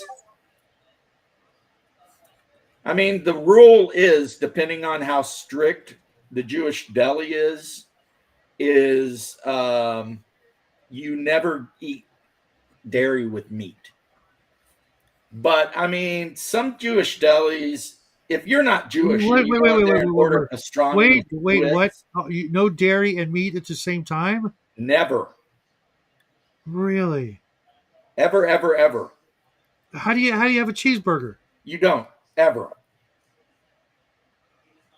How do However, you- a lot of delis, and I know this, even up in Queens, if you go in and you order a pastrami sandwich with Swiss cheese on it, they'll do it. But if you're actually following the dietary laws from Leviticus and stuff like that, Right. you never mix meat and dairy ever. So that means when I used to be that way, go Uh-huh. to the deli, I get either a corned beef sandwich or pastrami, always on swirled rye, marble rye, and always with that really rough ground deli. Maybe tomato, lettuce, but no cheese on that thing. Ever. Yeah. That is a no-go. And no shellfish. And Well, I'm okay with don't that. eat any fish unless it has scales and flippers, which means no eel, no shrimp, no catfish, I'm okay with that. no shark, no, Why no catfish? Not that. because it ain't got scales.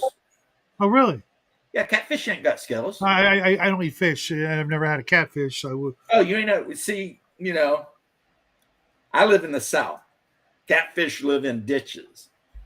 Catfish have skin like an eel. It's Okay. smooth as it can be, not a scale on it. Yeah, And, my old man was weird. He didn't like chicken, and he wouldn't eat fish. So we didn't eat a lot of chicken or fish. We didn't eat any fish except ate salt, and we didn't eat any chicken except Pioneer or KFC. And on those nights, he would eat something else. on Passover, we ate lamb, and only the front part of the lamb. not Holy the back. Diver in the house. We were just talking about you a minute ago. Not really. We talking. were Holy Diver. We were talking about you, and not bad at all. No. I just I don't know if you know Hunter, the All American Tabletop Gamer. I was asking if you two were related because sometimes you sound the same and you look like you could be brothers. Mostly just in jest. That was just Shadow saying he thinks all white people look alike. no. Hey, That's speaking what of white that was. people, man, did you see that girl who got stabbed the other day? I did.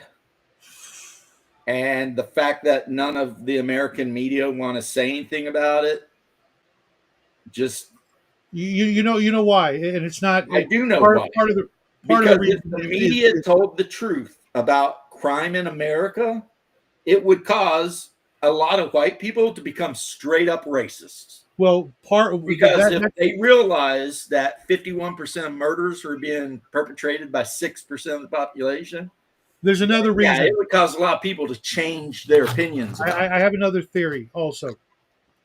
That girl was drop dead fucking gorgeous. Well, I mean, she was a Ukrainian. And if they started plastering her Refugee. picture all over the news, people were going to have some feelings. You know Well, what I it's mean? already happening on YouTube. Benny, I'm just waiting for Razor Fist to come out with Ordering, a yeah, thing. yeah. I mean, it's gonna hit. So the mainstream media can try and hide and protect the murderer. The Ukrainian George. Hell, the president has even already come out and said some shit. Oh yeah, like I said, she looks, she looks like she could be related to his daughter. She's freaking stunning, or was. She was a stunning, beautiful blonde Ukrainian. Had her who whole worked life at ahead of her. the joint Did while she nothing was wrong, trying to, and just because this psycho, who literally should have been in an institution. he'd been arrested 14 times for various violent crimes. 14. Yep. And they kept letting him go because, Well, but Yeah. did you hear the latest? Is the judge is like like either moonlights or has a other job in the mental health industry, and wants to put him in like one of her facilities instead of in the electric chair. no, he needs to go to the electric chair. Yeah. I mean, And will I they got do a it? sinking feeling. I've got a There's sinking- another one, George. Jesus. I got a sinking feeling that it's Jesus, it's gonna Joseph, and Mary. it's There gonna is a be thing. like Go ahead. I'm sorry. it's okay. I have a sinking like this really bad feeling that we're going to see a lot more of that exact kind of thing with that exact kind of victim. Um, that's going to really wake some people up. And by people I mean lefty women that don't look like sweat hogs. Those exist. Yeah, they're not many, and I heard they're a gang of youths tried to chuck a dude like on the there's Salty's subway, video this and he morning. chucked one of them on the third rail. Well, he didn't hit the third rail. He just went in the thing. Otherwise, we would have seen him go light up. But I saw Salty this morning as well. Yeah, that was yeah, Salty Cracker. I saw that on. Yeah. that's the first thing I watch when I wake up. I love you guys, but I've been watching Salty since day one, and You ain't gonna make excuses. Salty's awesome. no, I just it's like when Double D comes on. When Double D comes on, it's Wednesday night at 4:00. I'll be there for the first half hour. 4:30 rolls around. Sorry, bro, but he's That's funny. how I am with Max. Yeah. He's on at the same time that Razor Fist is on live. Oh, okay. So sometimes I flip back and forth. I try and watch them both, but Well, lately Max has been doing boy. Razor Fist has called me out on his show. Sure. I got a lot of loyalty towards him. I've been watching him since he was in a closet talking about video games. And I haven't been watching his his long. So Did you back his Kickstarter or read any of his books? yes. I mean, I like Razor Fist quite a bit. I think if me and him hung out, we'd have a blast. We'd play Battletech because, Razor Fist is a huge Battletech guy. Yeah. It was really good. And I also like listening to him read like the Shadow novels. Yeah, fuck yeah. He's like one of the best that I've ever heard narrate those stories. But his other books, I didn't like as much, if at all, to be honest. But I really like his stuff. It happens. Yeah. Everyone can't be perfect. Not Even everyone. Ethan Van Sciver is screwed up a time or two. You know what I mean? William, how you doing, homie? It's Monday. This is the scheduled James show. And I am entirely fortunate. I've had Bear on, I've had Hunter on, and I've got Shadow on. So I'm feeling pretty fortunate. But yeah, I mean, stabbing a 100-pound woman in the neck with a knife, that's no other reason than unconscionable. That, in my opinion, if I were the benign theocratic dictator of the United States, would be a hanging offense. Yeah, I honestly, I would let a priest talk to him and let him ask for redemption before he got hung, but he would be getting hung. Yeah, it was funny you mentioned that because I honestly think there's something demonic about the whole thing. Dude, that trans shooter, did you see the book she wrote? Oh, yeah. He wrote, I mean.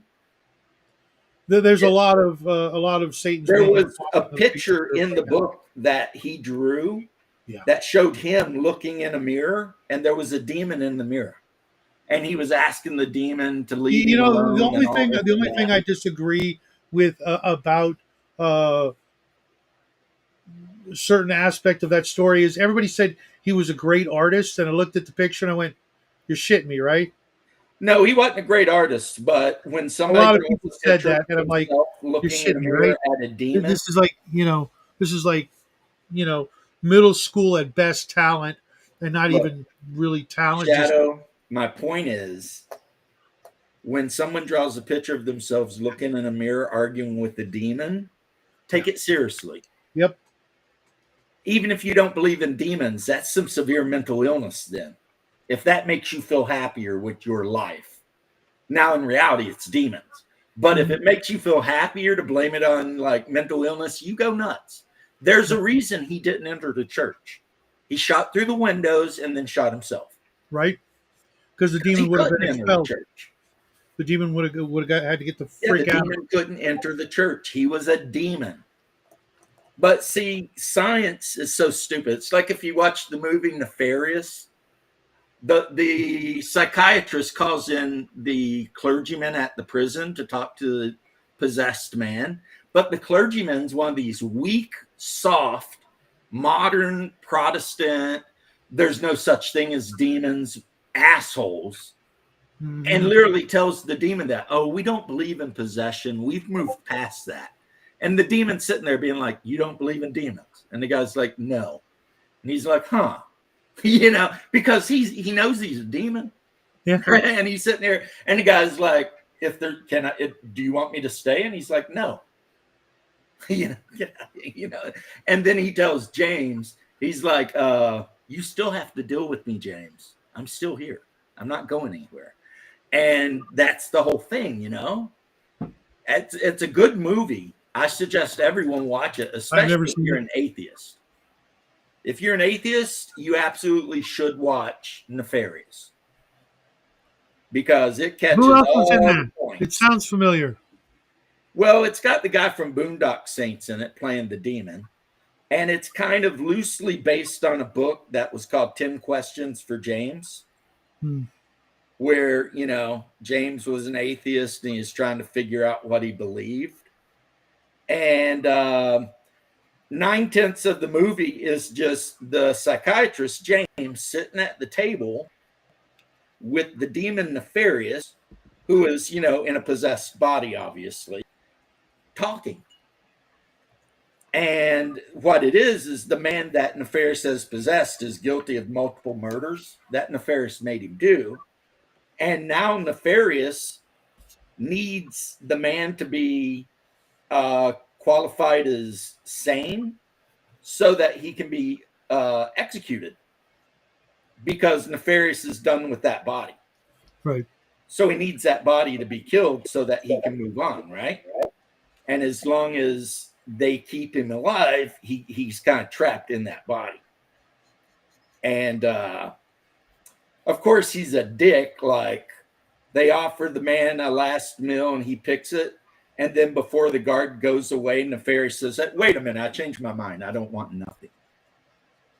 And then he requests the electric chair. And James is like, I thought they had like a little injection here. And he's like, they do, but I wanted the electric chair. And he's like, why? And he explains why. And he says, I think that's the best way to send good old whatever his name to hell. You know what I mean? Hey, gents. Hey, you know, Dr. Kevin. like, he's going to puke and vomit and poop himself, and his eyeballs will catch on fire, blah, blah, blah. And the best part is they're going to have to hit him twice. And that's a good introduction to hell. So Nefarious is really happy that he managed to get the guy approved for the electric chair. What was the crazy film with the girl from the Cosby Show that took place Gothika? in New Orleans? Angel Heart. Angel Heart, yeah, I think so. I yeah. was thinking, what's her name? I mean, you know, I like to watch some of those movies, but of all the movies that are like that have to do with supernatural, demonic, whatever stuff, Nefarious is the one that if you're not a believer, it's not going to make you feel a way. You know what I mean? Because the main character is an atheist. So it's not preachy. It's just matter of fact, a conversation between a demon-possessed man and an atheist psychologist. And what happens in the end. I know some of those movies get a bit preachy and turn some people off. Did you ever see, I can't remember, Mr. Frost with Jeff Goldblum? No. Oh, man, I love Jeff Goldblum. So I'm sitting here confused at how I could have missed any movie he's in. Yeah, he's it's never exactly confirmed, but he's this guy who's in this like mental hospital for killing a bunch of people in very bizarre ways. And the psychiatrist comes to see him and he explains to her that he's the devil. And he said he wants to get her. He's like, and she's like, well, if you're the devil, why don't you just leave? He's like, are you kidding? Like, prisons and mental hospitals are like the perfect grounds for me. And like he like lays on hands on this one kid who's really messed up, that he seems so fine. So they let him go, and he goes on this massive murder spree of priests. And all this kind of weird stuff happens, and the psychiatrist is talking to him. He goes, you know what? I think you're going to be my next project. She goes, what do you mean? He's like, what's the most unethical thing that I can make you do as a doctor? And she's like, I guess kill someone. He's like, I'm going to make you kill someone. And then it's just this whole weird psychological thing goes on. It's a really, really freaky movie. And of course, I don't know anyone that I know personally that's not kind of a fans of those Jim and Lorraine movies. I mean, Conjuring and The Nun and all that. Those are all pretty interesting. I mean, I don't know if they're true or not, but they're interesting, you know. Now, the scariest movie I ever saw, like this movie made me afraid. And I didn't even know I knew how to be afraid, was The Taking of Deborah Logan. Never heard of that. Well, it starts out as college kids filming a woman as she's going through dementia to kind of make a documentary about how dementia goes, you know, from beginning to end. The old woman don't have dementia. Aha. Yeah. It has one of the greatest characters in it too. The film guy, after he sees like the third or fourth really crazy shit, he's like, I am leaving. And they're like, you can't leave. You're the film guy, blah, blah, blah, camera guy. He's like, no, I'm leaving. Seriously, I'm getting a van. I'm leaving. And they're arguing with him. And he's like, I'm leaving. And he walks to the front door, gets in the van, starts it, and leaves. And you never see him again. That motherfucker leaves. After he sees some really creepy shit, he's just like, me, I'm gone, right? So guess who gets to be the only guy who lives? The one guy who said, there's some demonic shit going on here. I'm out. I'm not a priest. I'm not hanging out for this shit. You know what I mean? And for me, that was like the best because it kind of linked up with like Eddie Murphy's whole, what a beautiful house. Oh, yeah. That you can't say, baby. You know what I mean? When he's talking about white people move into a house and just be all like, whatever. But a black person walks in. If the house says get out, we get out. and it was kind of like that. He saw the crazy shit and he's like, yeah, I'm leaving. Had enough. But that was a scary movie, you know, just because it was an old woman and old women creep me out when they're evil, you know, like witches and shit. But other than that, I mean, most movies people would call scary don't scare me a bit. Like I can watch Event Horizon or Mouth of Madness or any of those see movies that one. Basically nonstop, and they don't scare me at all. The Thing was scary to me. I thought The Thing was scary. The Thing is, what makes the Really? thing scary is if you actually stop and think about it. Well, Like, what's and in the weird about it- end, here's the question: who's the thing at the end? Kurt Russell, obviously. One of them is. No, it was I'm forgetting his name now. It was the other guy. You think so? Yeah. Because he was Who knows? unaccounted for. He didn't have a reflection in his eye. Yeah, who knows? Now, we talked about this yesterday, but I don't think you were here, Doc. There is a book that is The Thing from the point of view of the thing. Yeah, The Things. And it travels from world to world, creating utopias by making everything of one mind. Yeah. And it cannot understand why the humans are fighting so hard not to be involved in the utopia.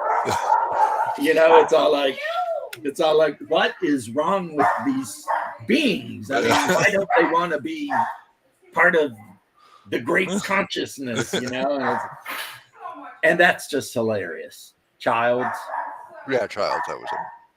And then you have, I mean, there's been some pretty scary movies, I admit, but I'm not easily scared. So, you know. But The Taking of Deborah Logan 100% scared the shit out of me. I was like, oh my God, what is happening here? This is madness. Madness and stupidity, to quote one of my favorite characters. Who? Tywin Lannister. I'm not saying he was a good guy, but he was a good character. The first Alien was scary too. Oh, the first Alien, yeah, it was basically It's one of the a scariest movies of all slasher time. movie horror house in Yeah. space. But the second one was better because you had colonial marines. Yeah, second one was this awesome like action movie. You know, hey, Hey, Bear. they're Hey. like How's it another going? fine day in the They're Corps. back. Every day's a parade. Every meal's a banquet. Every paycheck a fortune. Yeah, fucking Apone. I loved Sergeant Apone. Damn, this floor is cold. Would you like me to get you slippers? Oh, gee, would you start having that look into Get my over eye? it. Yeah, look at the I was like, there's a look into my eye. yeah.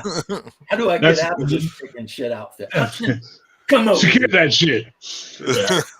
Hudson, sir, he's Hicks. I love the bit when Or Hicks, yeah. when the alien attack happens and you got like Apone trying to get control and everything going on, and then you hear Apone scream, and it's like I remember I was like what, 16, 17 when that movie came out, and I remember being like, what the fuck makes that man make that noise? Right? Like they just he's like his absolute badass. So that's a scary situation for sure. Yeah, and they showed like the people they showed what was going on. You saw like a glint It's of one like of these. panic in everybody's eyes. When it Oh, happened. yeah. Together. Like what the fuck? Oh yeah. Fuck yeah. That's one of my two spruces xenomorphs because my wife bought me this freaking game where you're all on the same team versus the xenomorph. Oh, nice. So it's kind of like, what's the Space Marine version? Space Hulk? It's like Space Hulk, except you're playing all the characters from Aliens. So you got Hicks and Hudson and all that. Really? Mhm. And the map folds out and it's that terraforming base. Oh, nice. And then it's got like 12 missions that you go through. And like you flip cards and wherever it shows on the card, that's where xenomorphs show up. You know something I really hate? The term xenomorph, right, is just a term they used in that movie to define non-terrestrial Yeah, that creature, it becomes right? like, And then their- and then fandom, the fans decided that the specific alien is now the xenomorph, and it's just like for fuck's sake, Yeah. like that's so aggravating. And Because doesn't it translate just to strange shape? yeah, It's exactly- Greek, and Xenos just means stranger. Because we The get thing some that's humor, different. from you. just saying, you know. I mean, if They you ever watched totally My Big qualified. Fat Greek Wedding, the dad Constantine calls the non-Greek guy that wants to marry his daughter Tula Xeno, Hmm. stranger, not like us. And then throw morph on the end of it for some reason. I don't know. Maybe because it shoots out of your chest, it morphs from something to no, something. just morph. Like morph is a term for form, right? yeah, for sure. So like ectomorph, endomorph, mesomorph. That's just what it is. It's Oh, a you're quoting xenomorph. some old school 2300 over here. No science, man. It's not. We didn't make that shit But up. It's from remember science. 2300 when you made Yes. the character, you had to Yes. pick your body Yes, type. you did. Yes, you endomorph, did. Exomorph. Yeah. And it was whether you were tall and skinny or average or short and stocky. And that affected your stats somehow. And if you grew up on a spaceship, you tended to be an endomorph. I think it's the tall, skinny one. Endomorph is tall with a large skeletal frame. That's Be right back. I got to get some water. Yeah. But anyway, yeah, that was a good movie. I think we all agree. I don't think there's any disagreement at all from anyone that those were great movies, well written.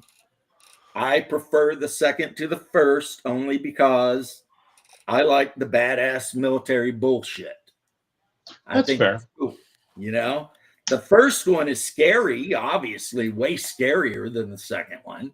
But the second one, you've got great characters, all well written. It's almost as good as Predator. It's close. I like the first one because of the cosmic horror of it, the indifference of the universe.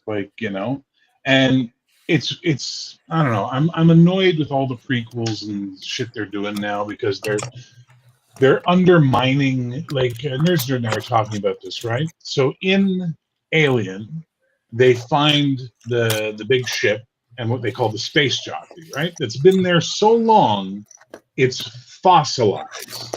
Okay, so easily millions of years it's been sitting there, and you can see from the break in its chest, it had a xenomorph or an alien chest burster, right? Yeah, chest burster guy. But if you watch Prometheus and Covenant, these were invented by David 20 years ago. Right. So then what the fuck was all that? You know what I mean? Oh, yeah. And if you watch Alien, the engineer, the space jockey, is, 20 feet tall. Yeah. Oh, but if you watch the Ridley Scott prequels, he's 8 feet tall. You know what I mean? Like, so I fucking hate those two movies because they're Ridley just, Scott is really good at directing. as He's I've said bad storyteller. many times, I've said he's a fantastic visual director. He is an awful writer. He is a terrible writer. But Alien Earth has been hit or miss for me so far watching that series. I just don't. I mean, it's like I don't think I've even watched any of the later Aliens movies you're talking about. Yeah, because it's just like you're not really missing anything.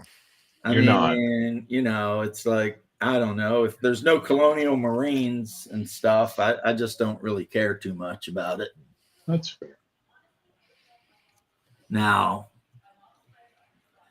Event Horizon, I watched probably too much. I probably should not tell my therapist how much I actually watched that movie because they just put out a check prequel next to my comic name for about it. something because I watched that movie a lot. Well, they just started a prequel comic series for it, and I'm annoyed as fuck because yet again, another fucking prequel. Like, I'm sick to fuck of prequels. I don't need to know where shit comes from. I want to know where it's fucking going, Angry Bear. I am. Angry Bear says Ryan D. Here's what I would say, Mr. Bear. If there was any sci-fi where we kind of deserve a sequel, that is the one. I agree. Because we can now maybe, unless they totally F it up, and I'm not going to take anything away from their ability to completely screw this up, but if they can make a sequel showing the original crew and that's what they're doing. That's what the comic is. Kind of explaining what happened, but doing it in a way where you're still not 100% sure if it's a hallucination that was caused by being so near that gravity device or actual demons from hell. Because there's a couple of things that could be happening. The gravity device itself, because of all the different magnetism, could just be making humans crazy. Effing with your brain, because your brain's magnetic, basically. It's electronic. Or it could be a gate to hell. Or maybe a third option I haven't thought of. Maybe I'm going with gate to hell. Too far out into the black, and when they looked back out into it, it looked back. Again, I'm going with it's a gate to hell. Well, it's definitely a gate to somewhere. Maybe. And also, I got your little Firefly reference. I'm just not playing along. You're just not playing along? No. I feel that way, though, and that was such a softball, Bear. I know. But you forget how annoyed I was when the movie Serenity decided that instead of these people, the Reavers just being crazy, they were genetically, chemically altered people that was an experiment by the fuck. No, I did not forget that, actually. I remember that. It pissed me off that movie pissed me off so much. Oh, I gotta go. There's my supper. Bye, boys. Sorry. Bye. Take care, Bear. Yeah, I'm not sure why they decided to take that bit out, or whether it was always in, or Sorry, what bit? in the Firefly television show. The Reavers were humans that had went to the edge of the verse and looked out into the blackness, and the blackness looked back. Mm-hmm. And then they went crazy. Right. But in Serenity, they were the people who had survived the gas that had been released on that The horse, packs. The packs. Miranda. And Bear absolutely hates the Miranda thing. He likes the more, Supernatural. the more, the more Event Horizon-ish. You went out too far, and now your brain's all effed up.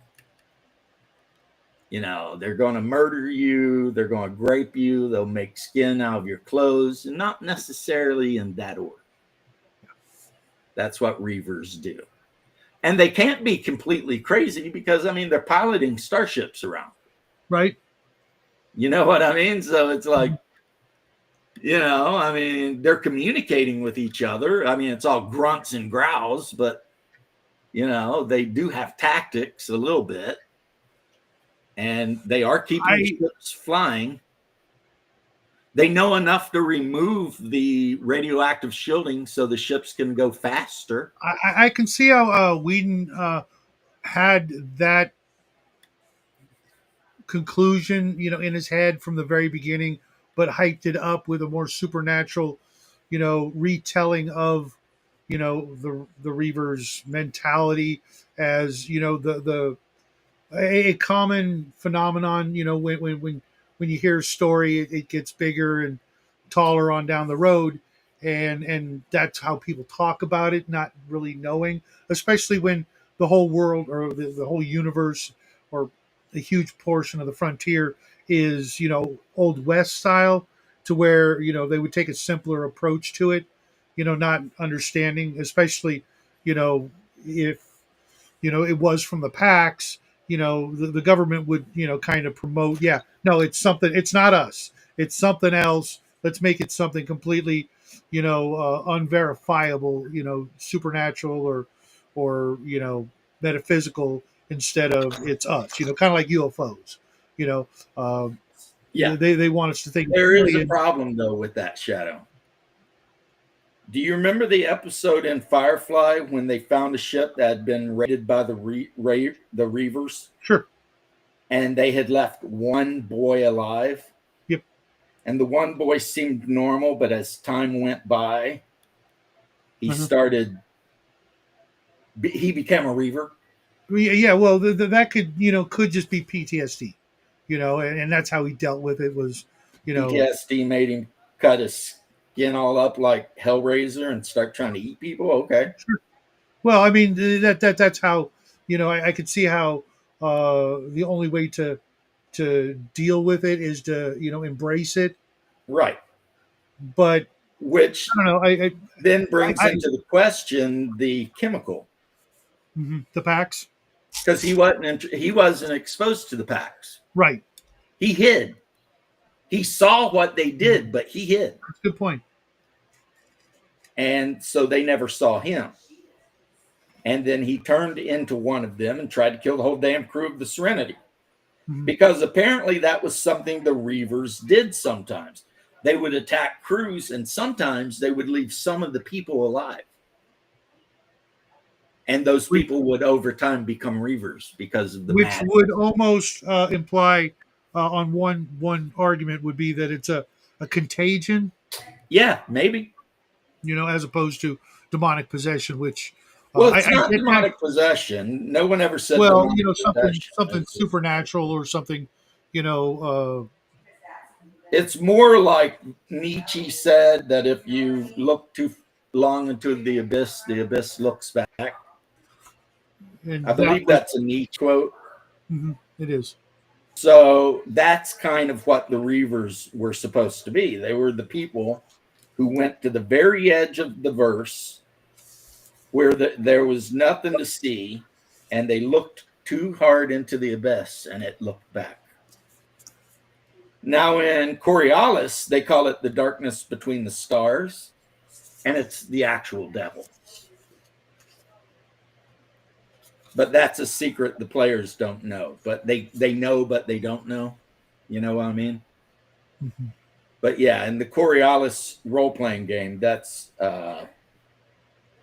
they warn you about the darkness between the stars. There's and some that- science fiction novel from the 50s. I can't remember what it was. The name was. It was, but basically, space is full of these like psychic beings, these like without bodies, and they can't get too close to a star, so you're safe like in a star system.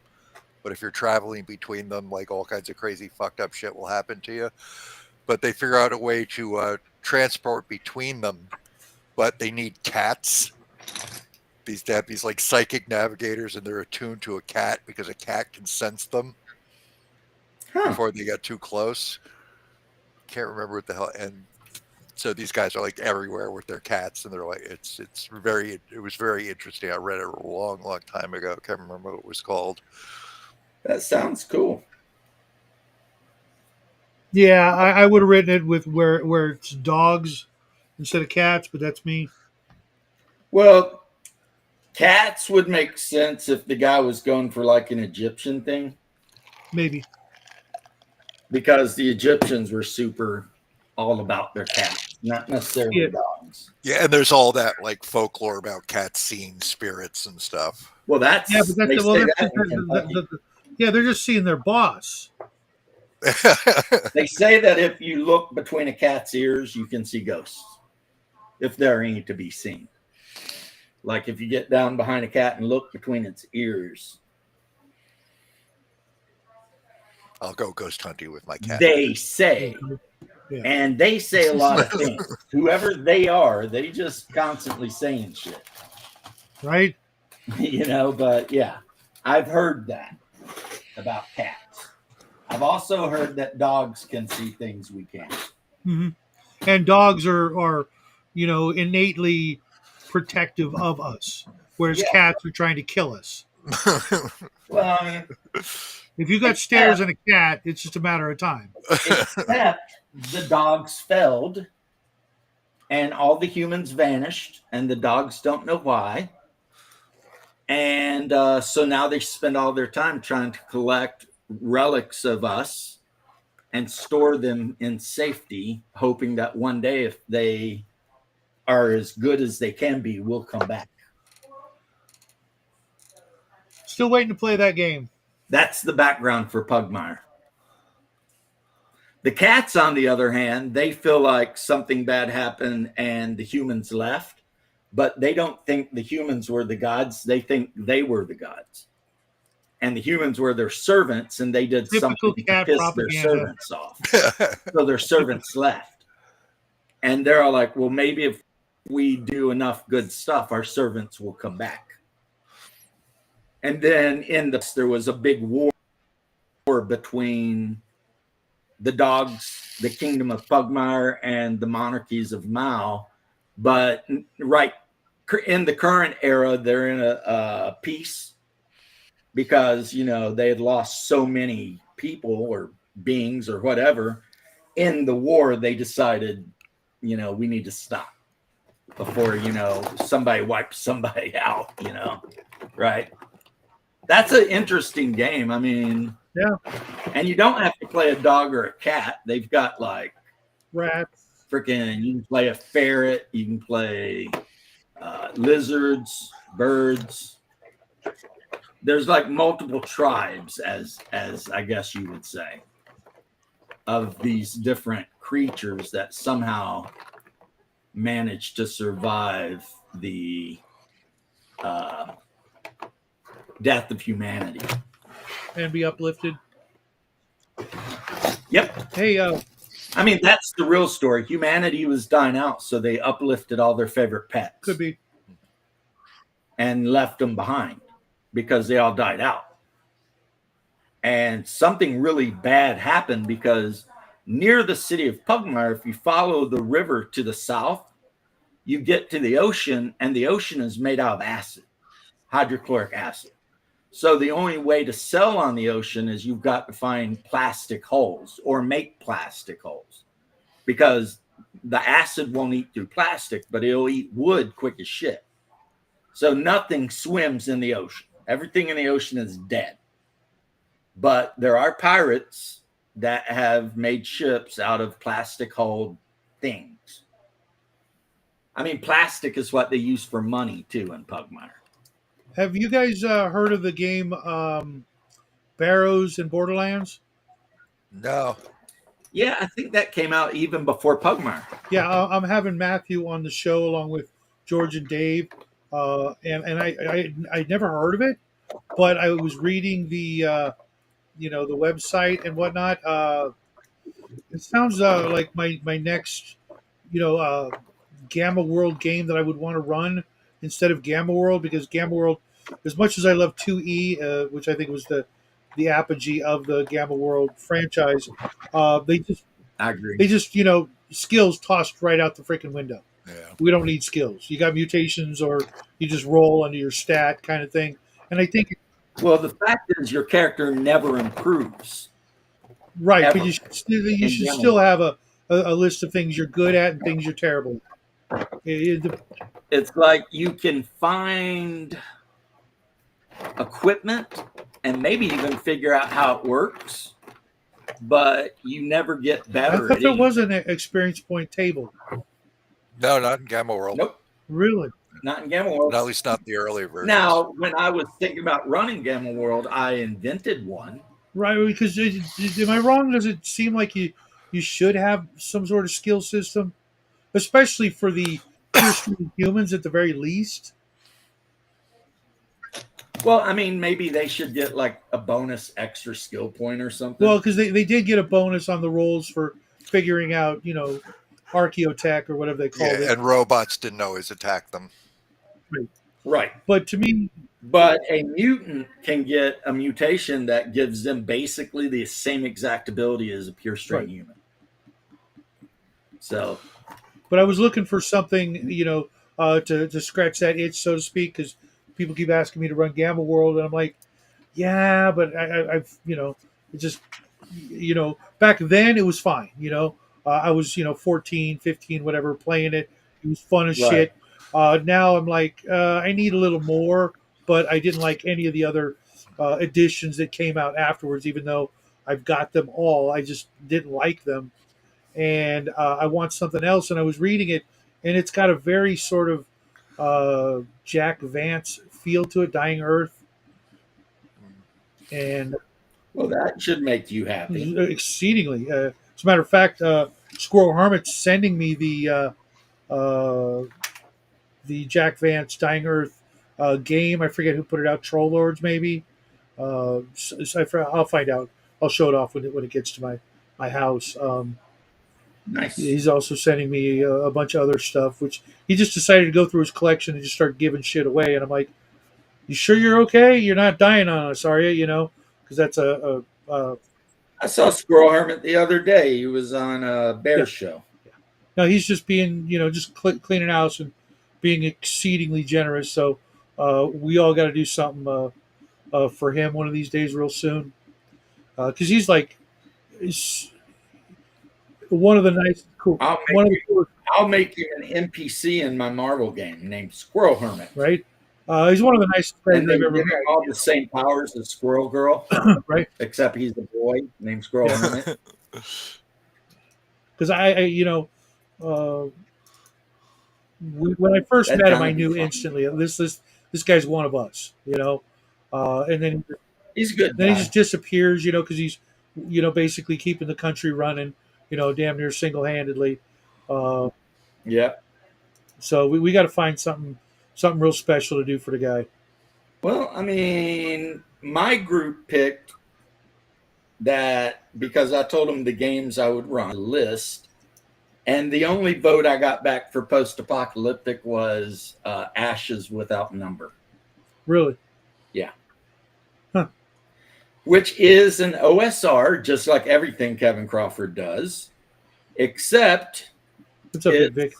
what's up, Big Vic? How you doing, man? I haven't seen you in a coon's age.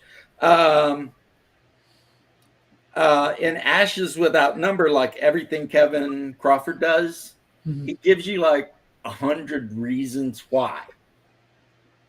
And then he gives you, do you want mutants? Well, here's the rules for mutants. Do you want zombies? Here's the rules for numerous different kinds of zombies. Do you want rules for, I don't know, an alien invasion or a disease, or I mean, so it's Kevin Crawford being Kevin Crawford and basically making a game of a genre and then giving you 100. I'll be in MCO next Thursday. Nice. I don't think I have anything going on. I've already went to all my nephews and nieces' weddings.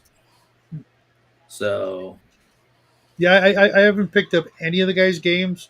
I keep hearing about more and more because like unlike you, they're expensive, and that sucks. I'll take a look. I'll see which strikes my fancy.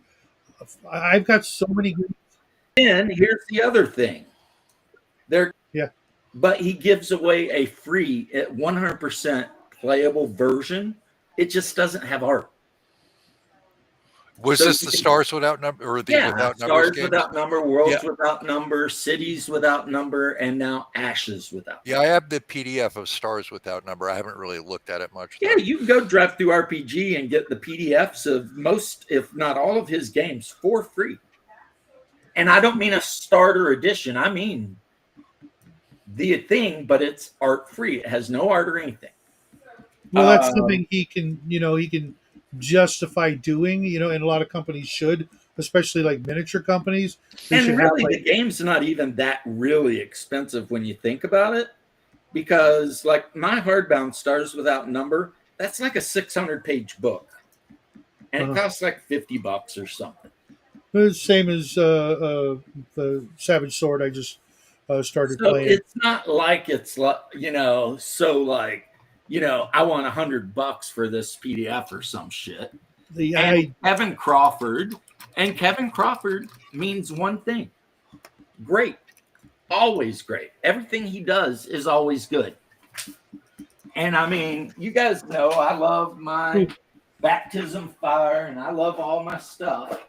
But when it comes to an OSR writer, no one is as good as Kevin Crawford. Not even close. It's not. I don't know. I put Miguel and Doc here up. Yeah, you can put a lot of people there, and no offense to Doc, he knows I love him, but Kevin Crawford cranks out the best shit, and he does it like all the time, nonstop, and every genre he puts out has every genre within that genre in the book. So when he puts out his post-apocalyptic book, like I said, he puts out like 100 different reasons why it happened. And you get to choose. And then he puts out a system for creating adventures, which is all based on tags, which is the system he uses, the tag system. You can roll or pick. So if you want to make an adventuring site, you can roll or pick like 4 tags. And those 4 tags will basically tell you everything you need to know about that adventuring site. Like who's the main boss, what's the main treasure, what's going on there, etc. Everything. And that's just, that's just how it is. I mean, his books are worth having, even if you're not playing his game. Let's say I'm playing Star Frontiers, right? Mm-hmm.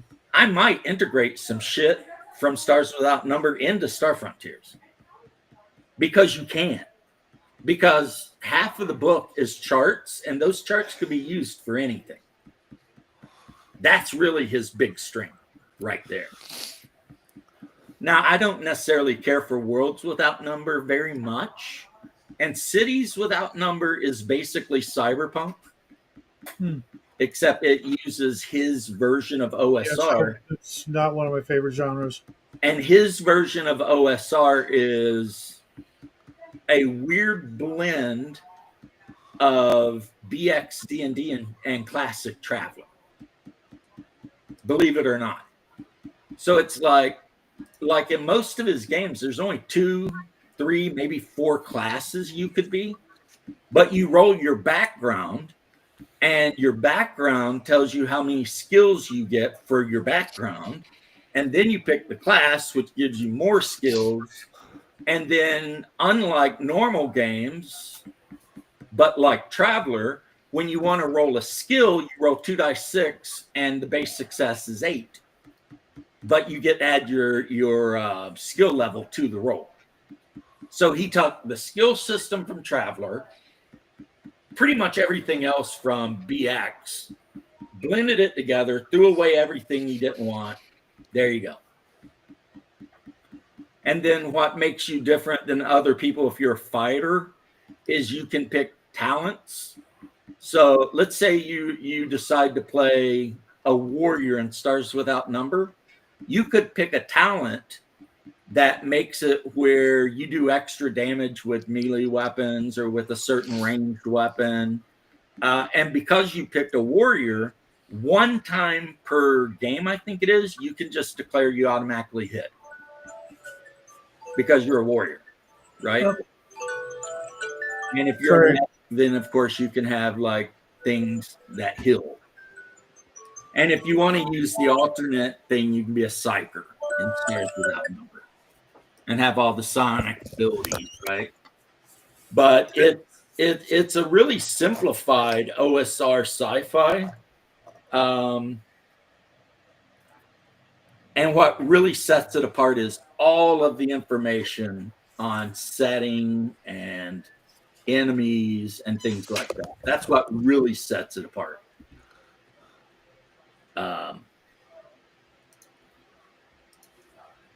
Yeah, and you can get all this stuff for free.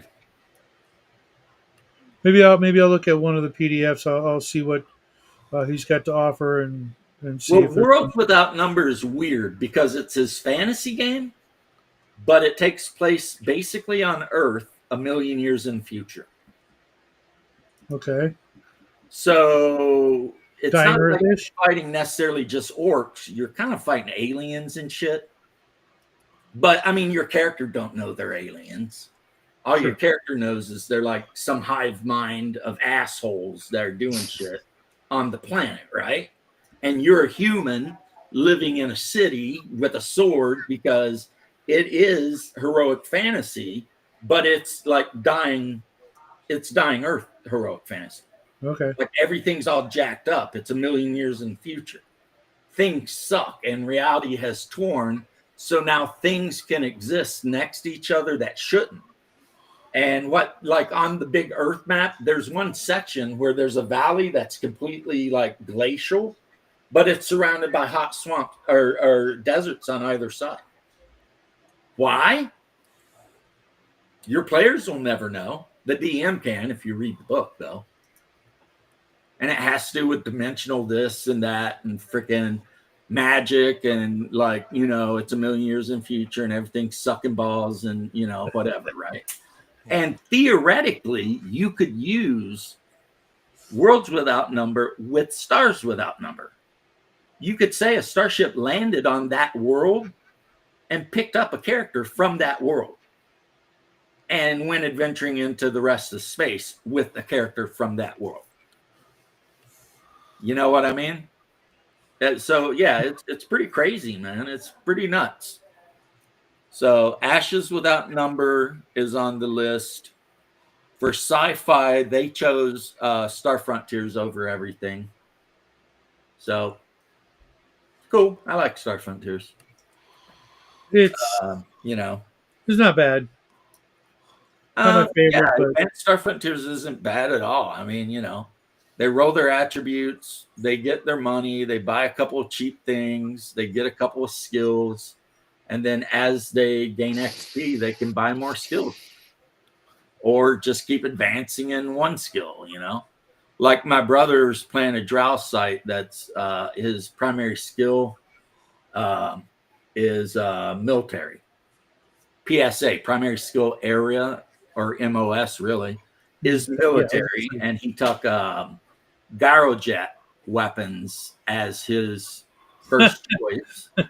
So his character carries a Gyrojet pistol, and he gets plus 10% to hit with it. which only back in the 70s, 80s would anybody have actually thought that was going to go anywhere. And even then, they already knew that was not going to be a viable technology. You want to know something funny? Or it's not really funny, but The bolter used by your common Space Marine / Chaos Space Marine is a Garajet weapon. Really? Yeah, it fires a self-propelled 20 millimeter projectile with a proximity fuse behind the armor-piercing tip that is designed to detonate when it detects that it is within a mass. So basically, it waits until it goes inside of you, and then it explodes. That's why if you watch that little mini thing, Astartes, and you just see like the humans getting blown to shreds, because you're getting a Garajet weapon projectile in your body, and then it detonates. Gyrojets could potentially be very useful in vacuum environments. That's where they shine because they don't have recoil. And also, I mean, in theory, you could load the warhead with God only knows what. You know? Yeah, I Now, just know that here on Earth, when they were, trying to make that work, it wasn't working. yeah, but that was 1950s. And the I know. British. I know. I mean, if you got like, I don't know, Fabrique Nationale or Colt or something, and you really told them, well, we already have. They have grenade launchers that are Garajet weapons, basically. They fire self-propelled grenades, and these things are so awesome that you can tell it how far to go before it detonates. Right. Or you can shoot it through a wall and it knows to go through the wall before it detonates. Kind of like Gene Simmons' weapon in Runaway. Yeah, except 40 millimeter, I think. Big freaking thing with the rotary whatever, and it's got hundreds of, well, not hundreds, but like, tons of different like warheads that do specific things. Like one of them, you aim at enemy troops, and then you look at the computer thing and you fire this warhead, and it goes above where the enemy troops is, and it detonates down. Yeah. So if you know they're behind a wall, you just shoot it a foot behind the wall, and it detonates all the fragmentation straight down onto them. Those are Garajet weapons. Every one of them. Now, not all grenade launchers are Garajet weapons, but these ones, these self-propelled ones are, Hell, if you want to get crazy, RPG 7 plus are all Garajet weapons. Rocket-propelled grenades. Think about it. It is a self-propelled weapon that frickin' explodes when it hits. The reason it never worked as a pistol is, like I said, they tried it in the 50s and 60s and then stopped and said, F it, because the ammo is way too expensive. Right. It's the same reason that the Germans came out with the HK 11 or whatever it was, and then immediately said F this thing and threw it in the trash. Well, there's a couple of problems with them. One, they have to accelerate, so at like pistol ranges, they're very really short inaccurate. range. You can basically swat it out of the air. And they foul very quickly because of the residue. Hey. Hey, James, that alarm was my the boys coming home alarm. So I got to be a dad. Well, so good luck at that. I will see you guys later. Have a great rest of your evenings. Good to see your shadow always. You too. Yeah, it's 3 hours. It's about time for me to do a thing. And plus, my wife wants to talk to me, apparently. But I'll catch you guys later. Take care. Take care. Yeah, everybody. you too.